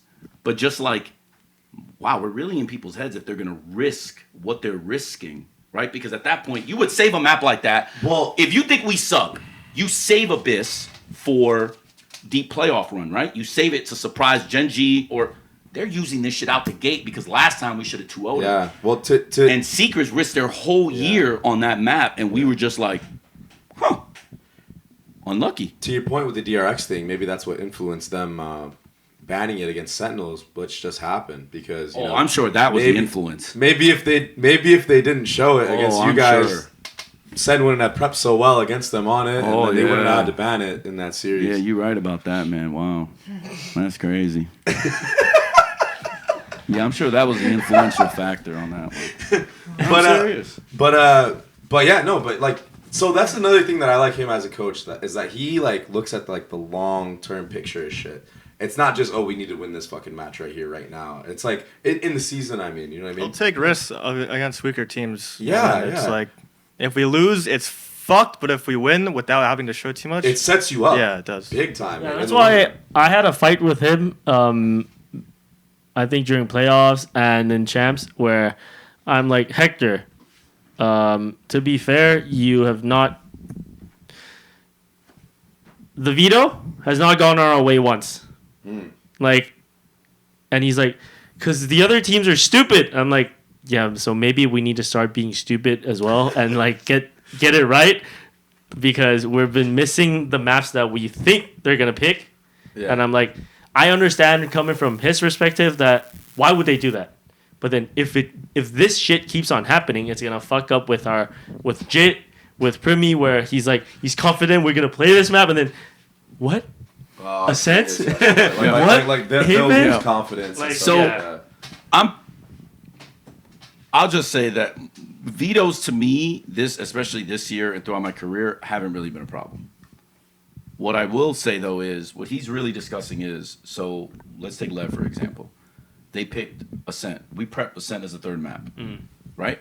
But I expected them to pick Sunset. Yeah. So the order wasn't correct. Yeah. And sometimes the order matters for us. Because if specifically it go because- 0-2. You're going for 2-0s and stuff like that. Right. Yeah. So, yeah, I mean, again, I just explained. To me, it made no rational sense why you would risk your entire year because in 1 or 2 scrims, you play well. We played well. We have been cooking people on Abyss when we installed the comp I wanted to install, correct? Yeah. Yeah, once we like learned it. Yeah. Now, we didn't actually use it. Now, maybe that could be our fault. Maybe I'm an idiot or whatever. But, like, I'm still not risking, like, Lev, for instance. We could have picked it against Lev.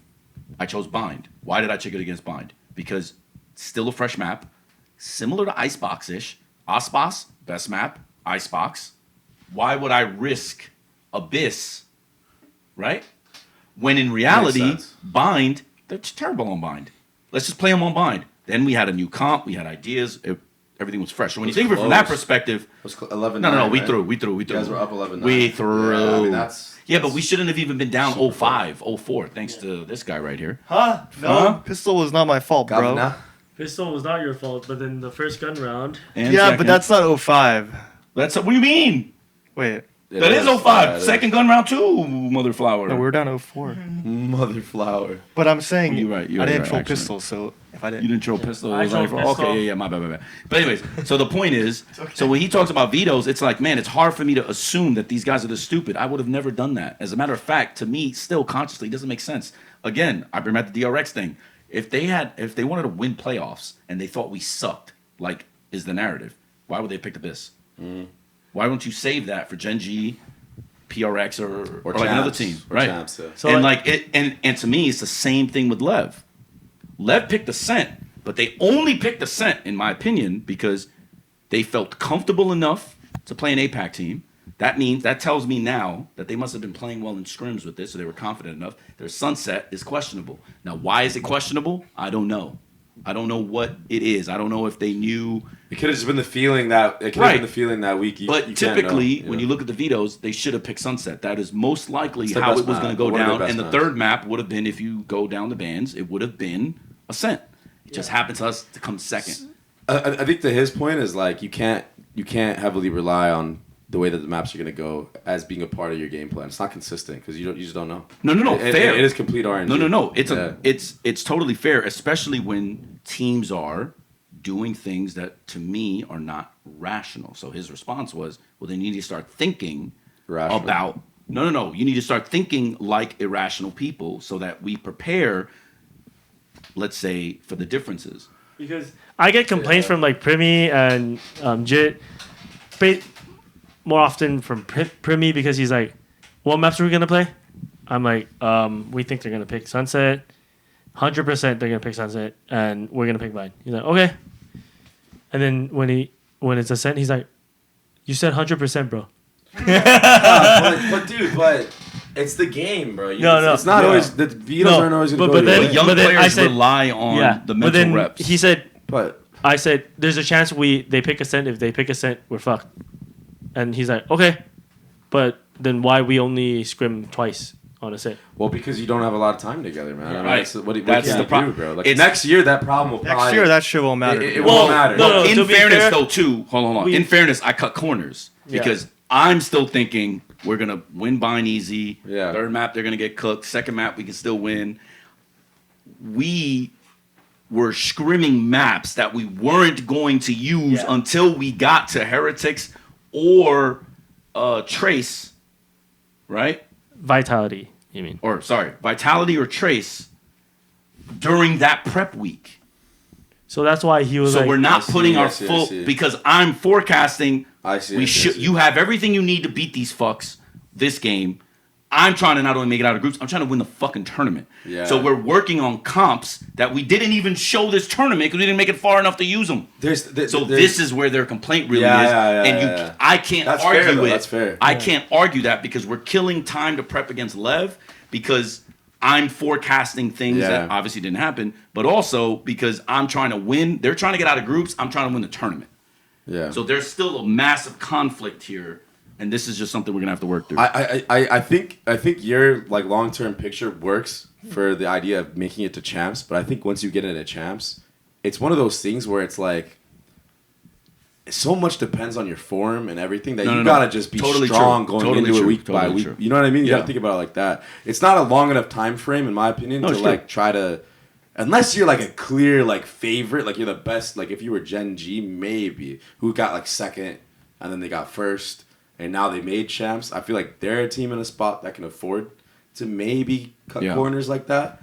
But I think of the position you guys were in, to just like you already did the long term picture to make champs, and you guys don't really have that experience under your belt. Yeah. Of like being a champion before, like in the year. Right, but exactly what you said. But this is why Talon is misaligned with me. This is why I've always said this. I'm a good coach. I'm like the coach that they need, but also I'm the worst coach for them to have.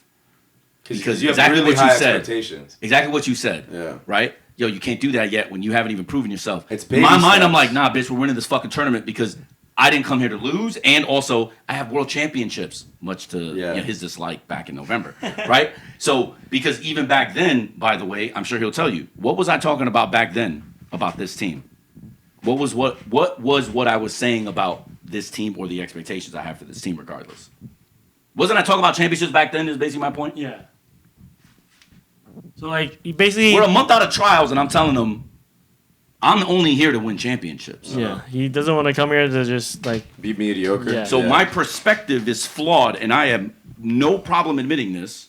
Sometimes in the way that I'm coaching them, because my mind is only on one thing, and that is actually maximizing everything that we can do, not for the personal or professional development in some cases of like young players. That sucks. Yeah. He is right though. It's like a double-edged sword. It's It tough. is. It's tough. Like Well, because let's say you guys did 2-0 and then you make it and you get to that point where now you're in playoffs and you actually have that in the bag.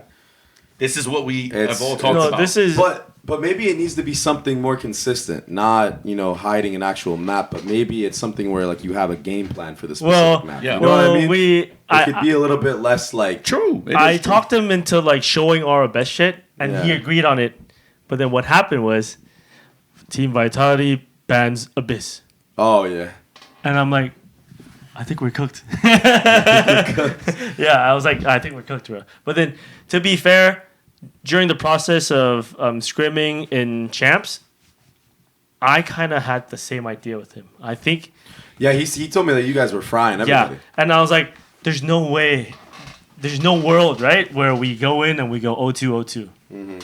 There is. I didn't And expect even that Sunset, to happen. Even Sunset, if you know, we were fucking dumpstering everyone on Sunset. It was a slaughter. Yeah. So we get it, and we're like, okay, it's fine. We'll use that instead of Abyss. We'll use Abyss next game. But there is no next game. Yeah. It's tournaments, man. Like that's the thing with tournaments. It's like it's so dependent on like how the team's form is going into Yeah. it. So How the other In my team is feeling, opinion, like the Lev game was sometimes you're straight too throws. overconfident. Was straight throws. We threw bind. Even with the Calm 11-9 ult, where we literally work on that exact scenario with the ult, your ult, with the exact scenario. but we don't execute it correctly. Bro, we practiced this. Our preparation was even for the micro that. They're going to use an ult in this way when they need a win. We need to save this ult for that situation. We married both ideas. We play it through. We can do what we need to do in sims or in preparation. Go into the match. Shit doesn't happen that way. We don't even run what we're supposed to run. 2 people die. Then the third guy, the Yoru dies. Unlucky, right? Okay, cool. That was a throw.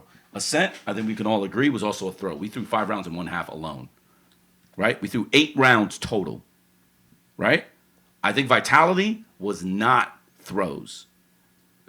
Yes, we threw 5v3, 5v4, 5v2. I was like, hold up, bro. Yes. You guys lost like 3 5v3s back to back on defense. But to me, the that reason changes the whole game. No, for sure. But we won, or we had advantage in 9 of the 12 defensive rounds. That's still a throw, buddy. Right. Yeah, but that is still a throw. But the reason I don't categorize it as a throw is because that was, in my opinion, where for the first time all year, our mental was cooked. No, we're rushing. It's not that we don't know what to do. We're forgetting what to do. It's panic. It's rushing. It's like we're moving too quickly. We're communicating less or too much. Like, to me, a throw is, in essence, and this is no disrespect to primmie because it's not his fault. Remember that round where he TP'd on bind and he lost the round because he fucking TP'd back out of time? To me, that is a throw, right? Right? Like, that's a throw. Peter, we solved 2 problems in practice. He does the 2 problems in game. We lose those rounds. You guys know what I'm talking about, right? That's a throw. We had legitimate leads, and all we need to do is take our time, and our composure was the worst that it has ever been in the biggest moment, and that's unlucky, right? That's tough. You That's can the say team. whatever you want. That's inexperience. Right. You know, 4 rookies. But I don't. It's not that surprising. When I judged it, even in review, I didn't get mad at him for throwing my. It's like it's a. Maybe you disagree with me on this as players. I feel like there's a difference in types of throws. There are throwing because you're overconfident, overzealous. Mm-hmm. You know what to do. You didn't do it correctly. It's like a lack of discipline. Yeah. And then there's a throw where you have a good situation, but you panic or the moment is too bright. Yeah. That's what I think that game was. Vitality, right? Yeah. We had so much advantage the whole series, including Sunset. And I'm just watching us not close. And I'm like, wait, what? Bro, we're not throwing though. No one is just giving their life up for free. Yeah. It's just nervous. It's match nerves. Slower, comms are tighter, everything is, and that to me was like, that's the unfortunate part because we didn't have that versus Vitality. Lev. We were the exact opposite. We were just doing dumb shit because we were like, we were feeling ourselves, and it just bit us in the ass. So it's like it's the opposite. Yeah, that's why it's more of like, I think we all know that if we lose this game, we're out, kind of thing. So people are like, after we start losing 2 rounds, and we're like, fuck, we can't make mistake, and and everyone's just like, well, we can't make mistakes. Let's take everything slower when normally we don't do it that slow. And then normally our game plan, our scrims were like, if I say this, we do this right away. But now we're like, fuck, I can't make a mistake here, which I don't blame the players, but I have to point it out that like, you can't blame me for this shit when in the scrims you do the opposite, right? So I've had experience on mixed teams before, like half Korean, half NA, or sometimes I was just the only NA guy on a full Korean team. Oh, an Overwatch, right? Yeah. So my experience was very interesting. I got coached by Krusty. I'll just tell you my experience, and then you tell me yours.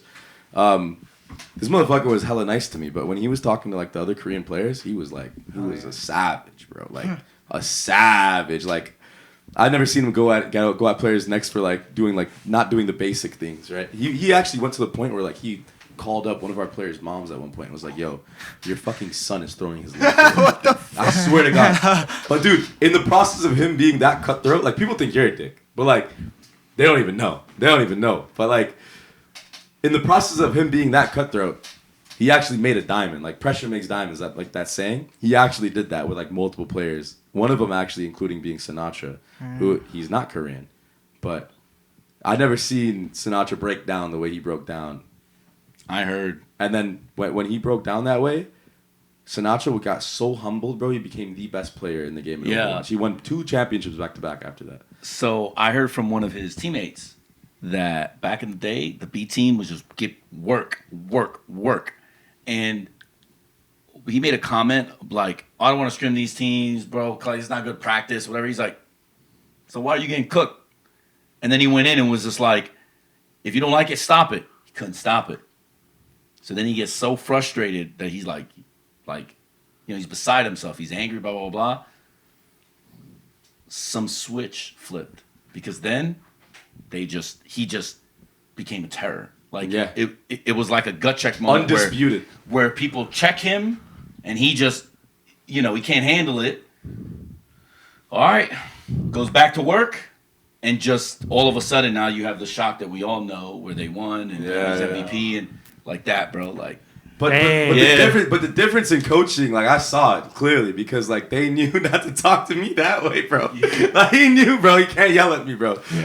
Yeah, like some people you got. Well, I would have taken it to be fair if he did, and there was times where he did, but like it wasn't to the extent of what I would see him do.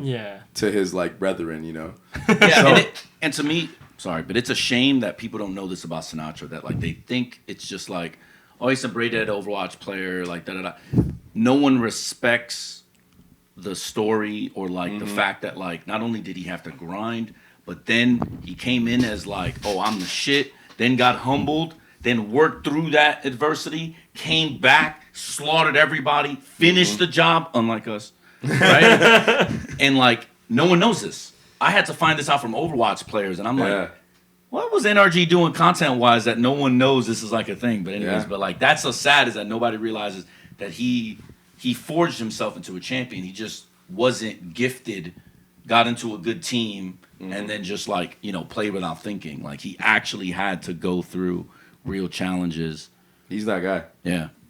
But yeah, so what is your experience like? Because you were on T1, and you were in NA before, so...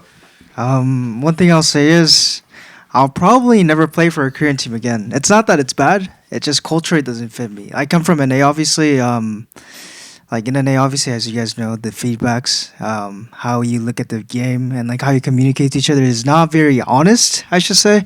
It's more like you're half-assed saying, like you're baiting people so that you can just say shit nicely and then, you look like a good person. But once I joined the Korean culture, it's like, damn. Everything is so straightforward. I couldn't handle it at first. I think I cried like 3 times, honestly, on the team. And honestly, it's normal. And even Genji, Karan right now, he's insane, right? He's probably even they lost, like he's one of the best. He is the best player, in my opinion, of this season as a rookie, without a doubt. Yes. And he cried like multiple times, I heard, from Munchkin. Like, because Munchkin's feedback is pretty harsh and all that. And guess what? He's literally the best. And I think it's about like fighting through that pressure, obviously. But yeah, like culturally, it just doesn't fit me because I'm basically American. I may be Korean, but like I lived in America all my life. So like for me, it just definitely doesn't fit me, the Korean culture itself. So later on, like when I leave this team, I would probably never join a Korean team, honestly. But I think it's not even close to what Hector is doing. So but it's that is like the no. So right? What Hector is saying, okay. So like way you speak in Korean when you're very aggressive, and way you speak in English is two different things. English, it sounds a little more generic because it's like words that are like like it may not sound as aggressive, but in Korean you can be very aggressive like when you're angry. Just like how I say it in Thai. Okay, I understand what you mean now. So like those little things like add up in the team and people get emotional, right? And they like keep it into themselves. Like that's what I did at first, and then like that kind of fucked me over mentally. And then as I talked it out and I got comfortable, it definitely felt better. But I think the best fit of environment for me is international roster. Like right now, it's definitely much better for me. Yeah, I think me too. I think when you said that, it reminded me of me and Surf. Yeah, because you think it's like I might look nice, but I actually made him cry 3 times. I don't know if you know this, so yeah, I made him cry 3 times. I didn't know that. I didn't know that. I made him cry 3 times. Like, so after we won GE, but I was very mad that we came that close to losing to GE. Yeah, that was a close match. I remember that one.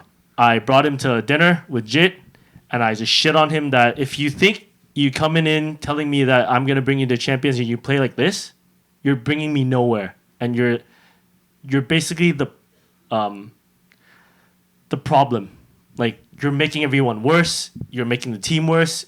It's your fault. We're in this, like, shitters. And then the pressure got to him. Again, after that, on Bind, we put him on Viper. And I need to sit there for 2 hours every day after scrims. And I need to rewatch and tell him, and like, bro, it's not even my job. I get paid the same amount as you. And why the fuck do I need to do your job? Like, why can't you be smarter and do your job when you're getting paid? So I'm just basically shitting on him. And then, like, he just can't take it. He goes out, he cries to, like, the staff. And, like, it's just a lot of pressure, which when I say it in Thai, sometimes the word is very harsh. Like, man, bro, if you're going to do this, just go home, bro. Like, it's wasting my fucking time. But when it's in Thai, it's like, Yeah, it's worse. It hurts. Like, Yeah. I'm like, I was to the point where in scrims I was like, I'm not gonna teach you anymore because I just can't. Like, I tell you something and then it doesn't sink in. So I just think whatever you do, just do it. I think you're done.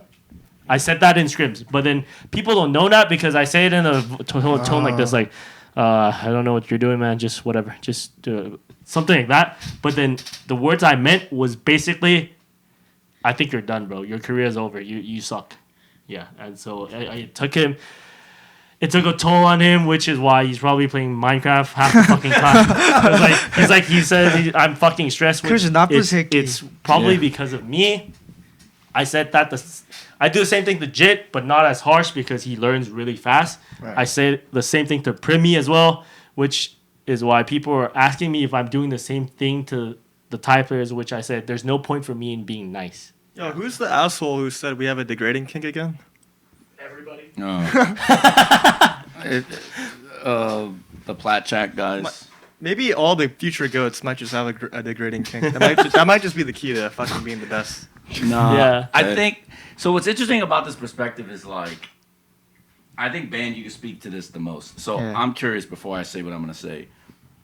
So probably the worst things you know or hear about me with Korean coaches, and I'm not asking you to blame the Korean. I'm genuinely curious. Okay. Like, am I as bad as they say I am?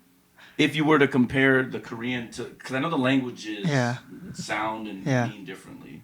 Well, like, am I the culture? Like, am I also like Korean culture? Is my coaching style more Korean-esque? Actually, yeah. In my opinion, it is definitely more Korean culture style. Sure. Without a doubt. Right. And honestly, for me, I think it is a good thing. Especially. Oh, no. Yeah. But are you talking about like other people? No. I'm curious now that you've had both. Yeah. Am I more like that? Yeah. And if so, where am I on the dial? Am I like the most Korean or like the least Korean? I'm just curious. I mean, in terms of like, everything I said about yeah. Like, Korean just meaning asshole, I guess. like I'm curious. it's very similar to Korean. It's on the very scale. similar to Korean. Yeah, but how far am I on the scale? Like 1 out of 10. Why are you asking that though, bro? 1 out of 10. Because I guess 1 out of 10, bro. Tight for 10. 1 out of 10. I'll give you an example, right? Yeah. So from my perspective, I think it was EDG's doc.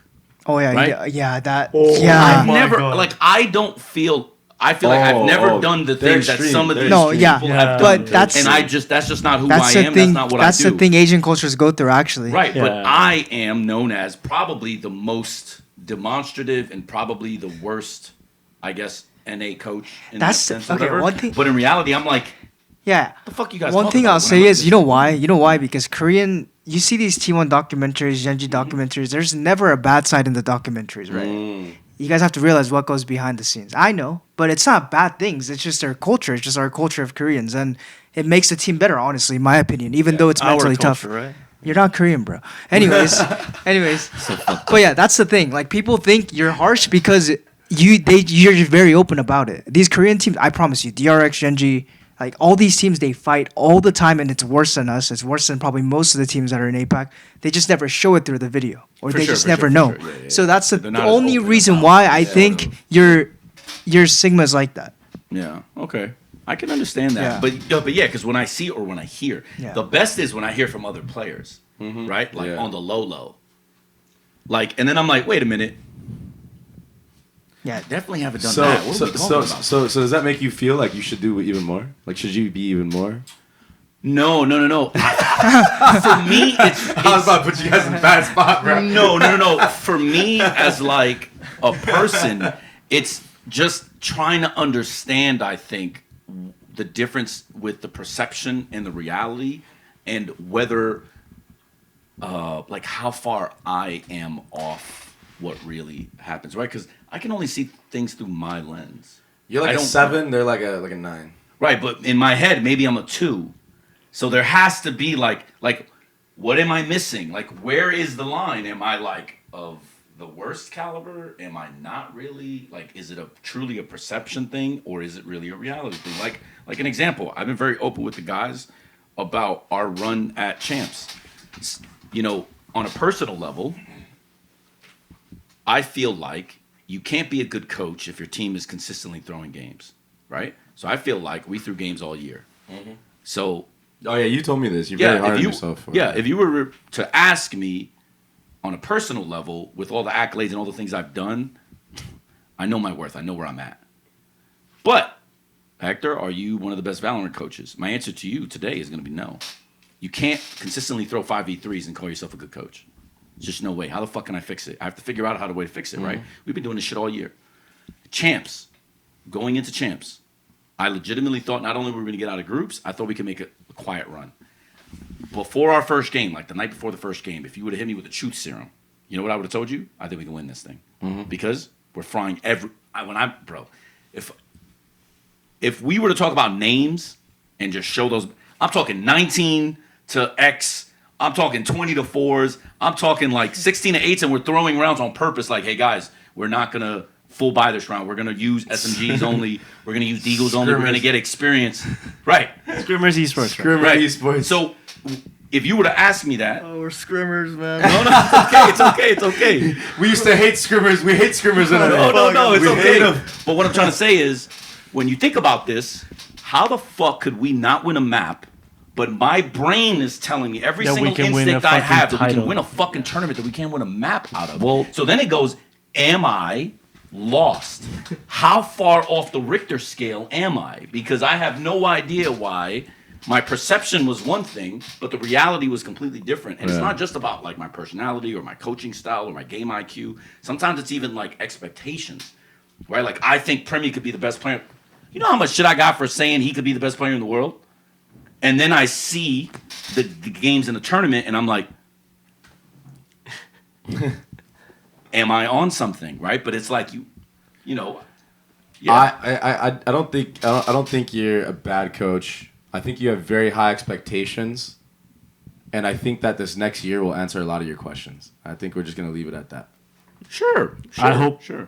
I hope so too, because I was thinking the same thing, and I thought I was delusional. That's why yesterday I was on stream, rewatching the whole game, and I was like, "Damn! Actually, if we start winning the rounds we're supposed to, and then we're not, it's gonna be the exact score line we have in scrims." It's not a delusion because I think you you're just seeing it happen. So Forget. you just gotta translate it. I think you just sometimes forget you're not working with Markelov, Nitro. Yeah, Veto. fair. And that's why I said sometimes I think I'm a bad coach for you guys, because the pressure I put on us isn't where this team should be. I will Right? say one thing though. You might put a lot of pressure on them, but in terms of the outside pressure that happens, you take all of it.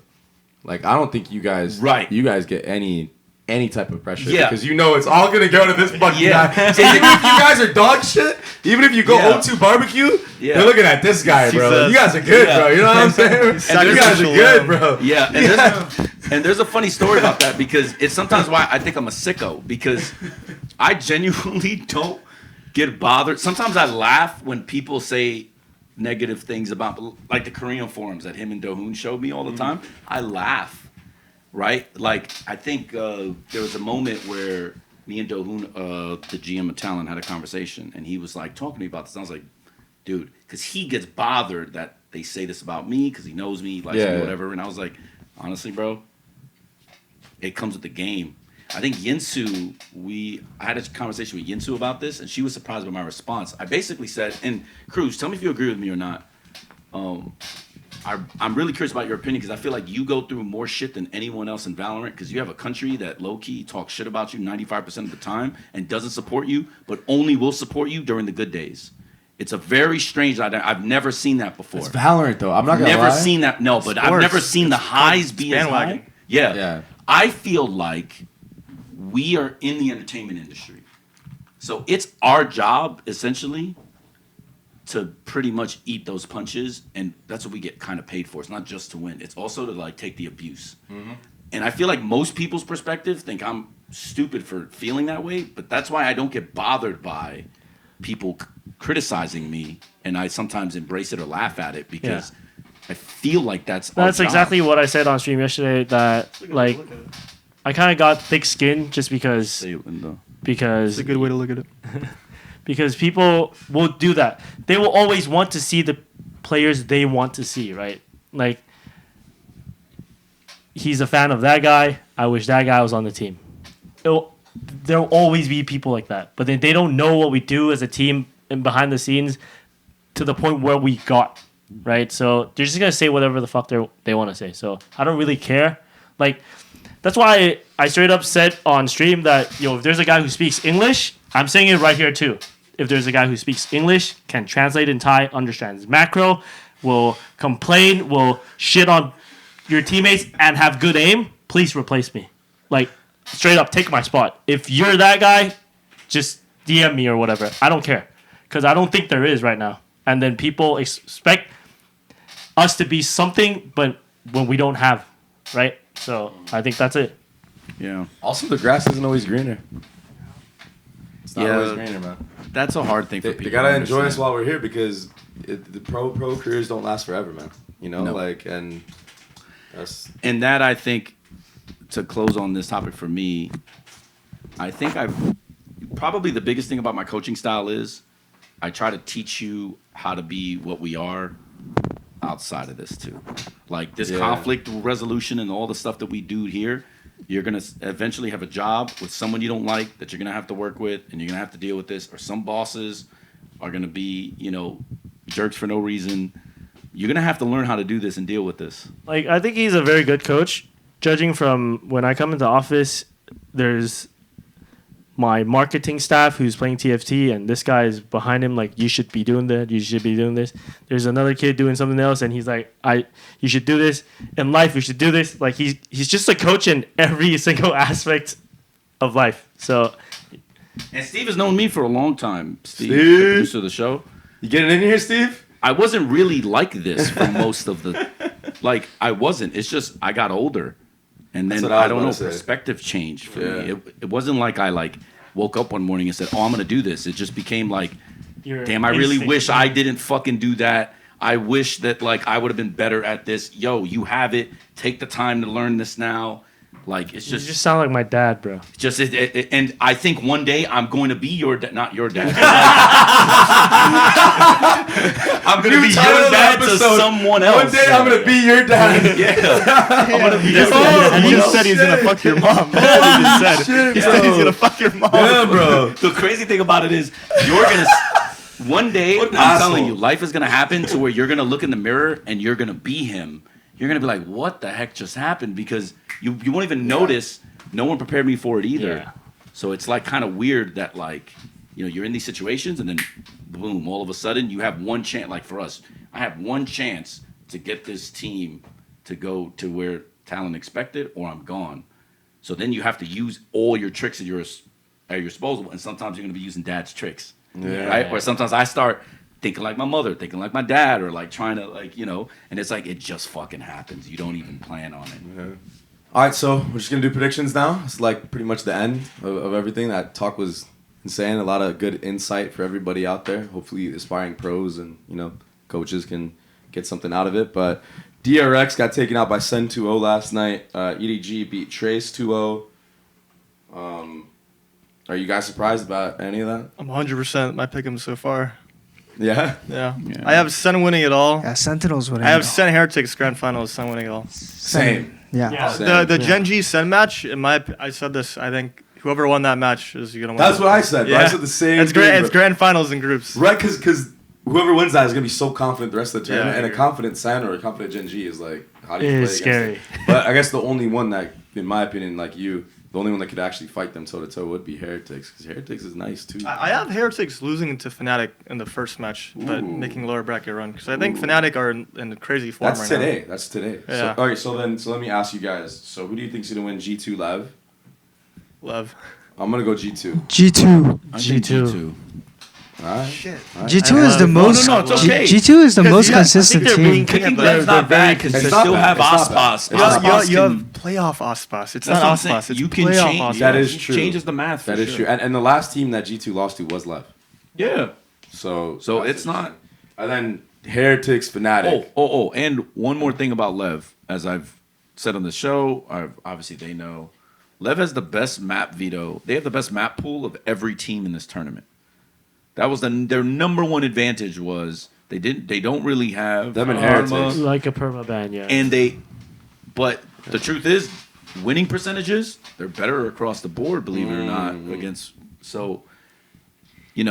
Sure, I thought their bind was suspect, which is what I said on the show, and blah, blah, blah, and it's true. Like, I thought we could beat them on a Ascent 2, all that stuff, but, like... They're in still general, not bad at it, though. They're they not have, dog shit. they have an advantage against every Everyone. single team here, so in a best of 5, that advances even further, because now they banned 2 of your good maps, and now you're in this, like, quagmire, so I don't think your pick is actually, like... Yeah, because in reality... I know. Fuck you, Peter. All right, Heretics, Fnatic. I'm going Heretics. Heretics. Fnatic. They have a lot. Bro, they're undefeated with Hero right now. I think this is a tough one for sure because I actually think Fnatic's form is pretty good. I believe Fnatic can actually win this, and I would probably pick them. There's a bunch of reasons, but I'll just say this. I don't think Heretics' form is at the moment as strong I as agree Fnatic. with I that. agree. And you So, said earlier, Fnatic. form matters a lot, I think, in these playoffs. I don't know, man. That fucking last Fnatic game was a little interesting, man. I feel like there's a lot of throwage going on, man. Yeah, but to me, that's not form. That's a little different. I'm talking like... That's what I'm saying, though. It's like if you go into that against Heretics, you're going to lose. Oh, no. Fair. You could be the next Well, Talon. I think when you come out with a window, Talon is crazy, bro. I think when you come out with a window, it You gotta won't get out of that. Yeah, it Yeah, I won't feel really that. like if they had lost that match with throws, then they might Yeah. look back on it and be nervous in the next match. But I feel like anytime you get out with a win, it's a lot easier. Just forget, and move on, and just focus. True. And then we have Sentinels versus EDG. I'm actually excited for this match. Sentinels and EDG? I'm gonna vote. So yeah, Sen EDG is upper semifinals. That's $3.99, right? I'm gonna go Sen, but I think it's gonna be I think it's gonna be a better game than we think it's gonna be. I don't think so. I think it's It needs to be a $3.99. wash. The only thing Sentinels has to prep for, really, is op lines. Yeah, con, yeah, but op lines. Right? Well, that's Concom. But NA, what do you have to do against Aspas? Yeah. Same thing. So if they go in there, if they're not Papegas and they go in there with a good enough game plan against specifically strong op lines, and they know what I mean by that because we scrim EDG, we know like if we were to play them, we know exactly what we would do. he is like one of the best uppers in the game. Yeah. I mean, hands down, bro. Then that how? motherfucker's crazy. Then how else do they? Come on, Smoggy, like, you need more win conditions when you're playing teams at this level. What are the win conditions? Are they better macro? Are they better in the micro?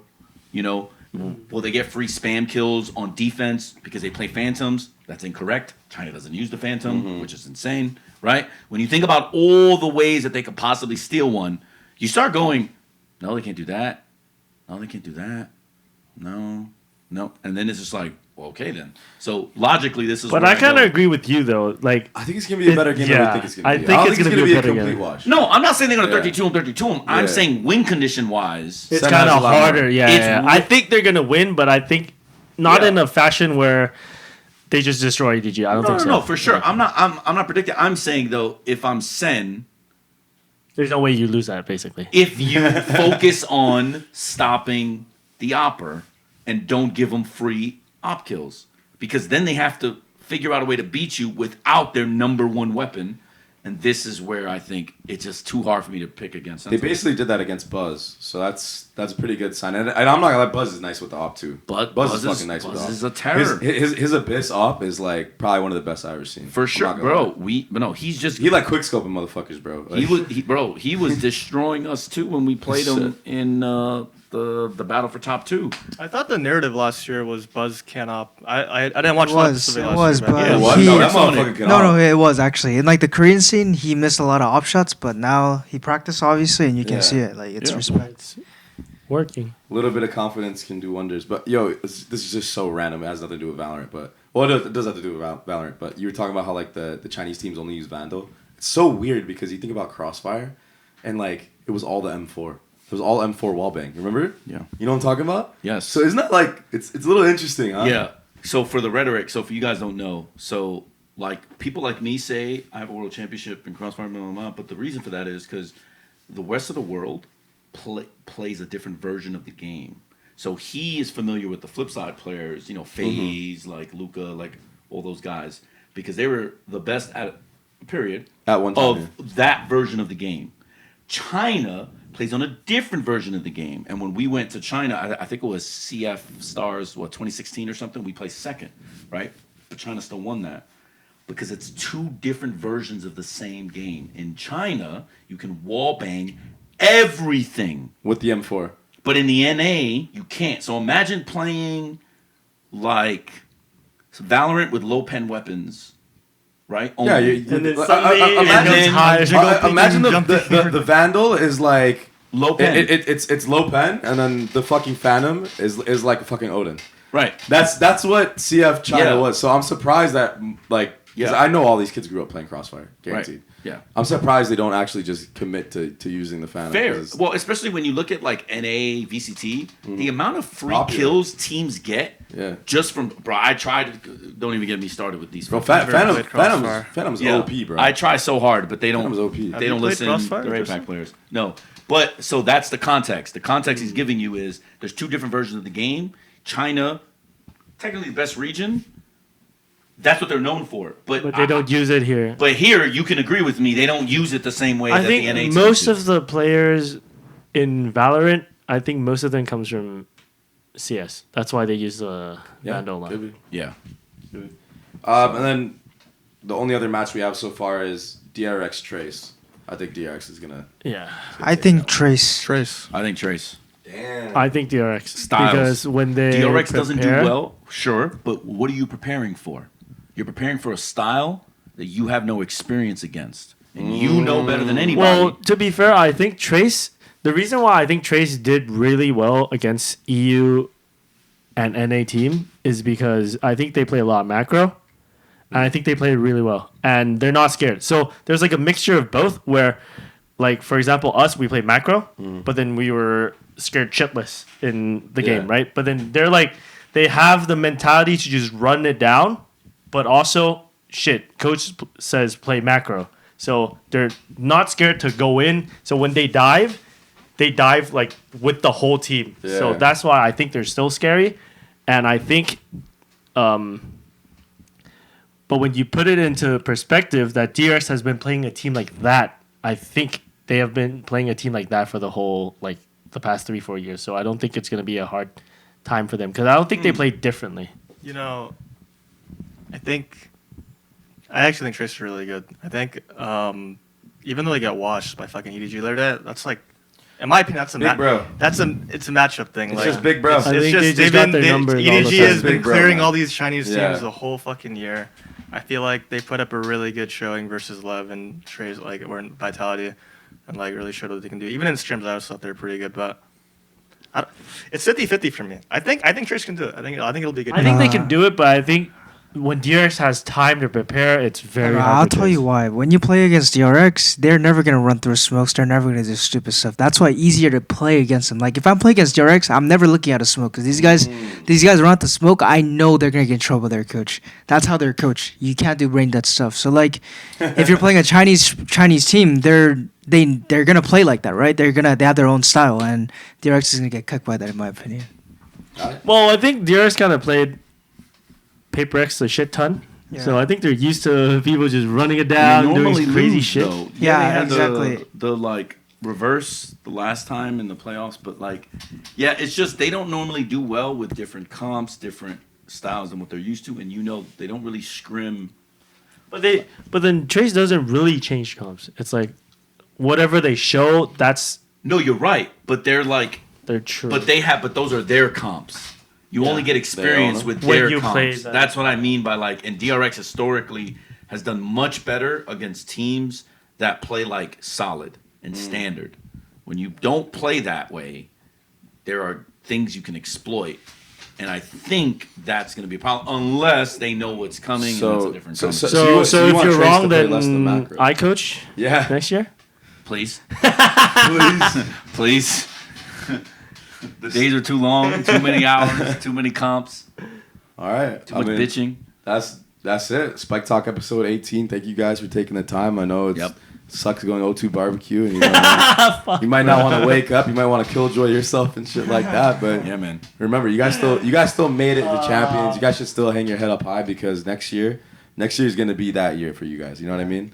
So I wish you guys a lot of luck, and I think it's gonna all come to fruition for you guys. Once you guys got the experience of being at champs, bro. Like there's only up from here. You know what I'm saying? I mean, it I better think be so or I'm too. done. Thank you. What do you say? This guy's so That's the negative. title of the bro. episode. It better be or I'm done. True. All right. Don't forget to drop a like, sub, whatever. If you guys want to say anything, closing thoughts, go ahead. Y'all trash. Saudi Cup. Sawadee Cup.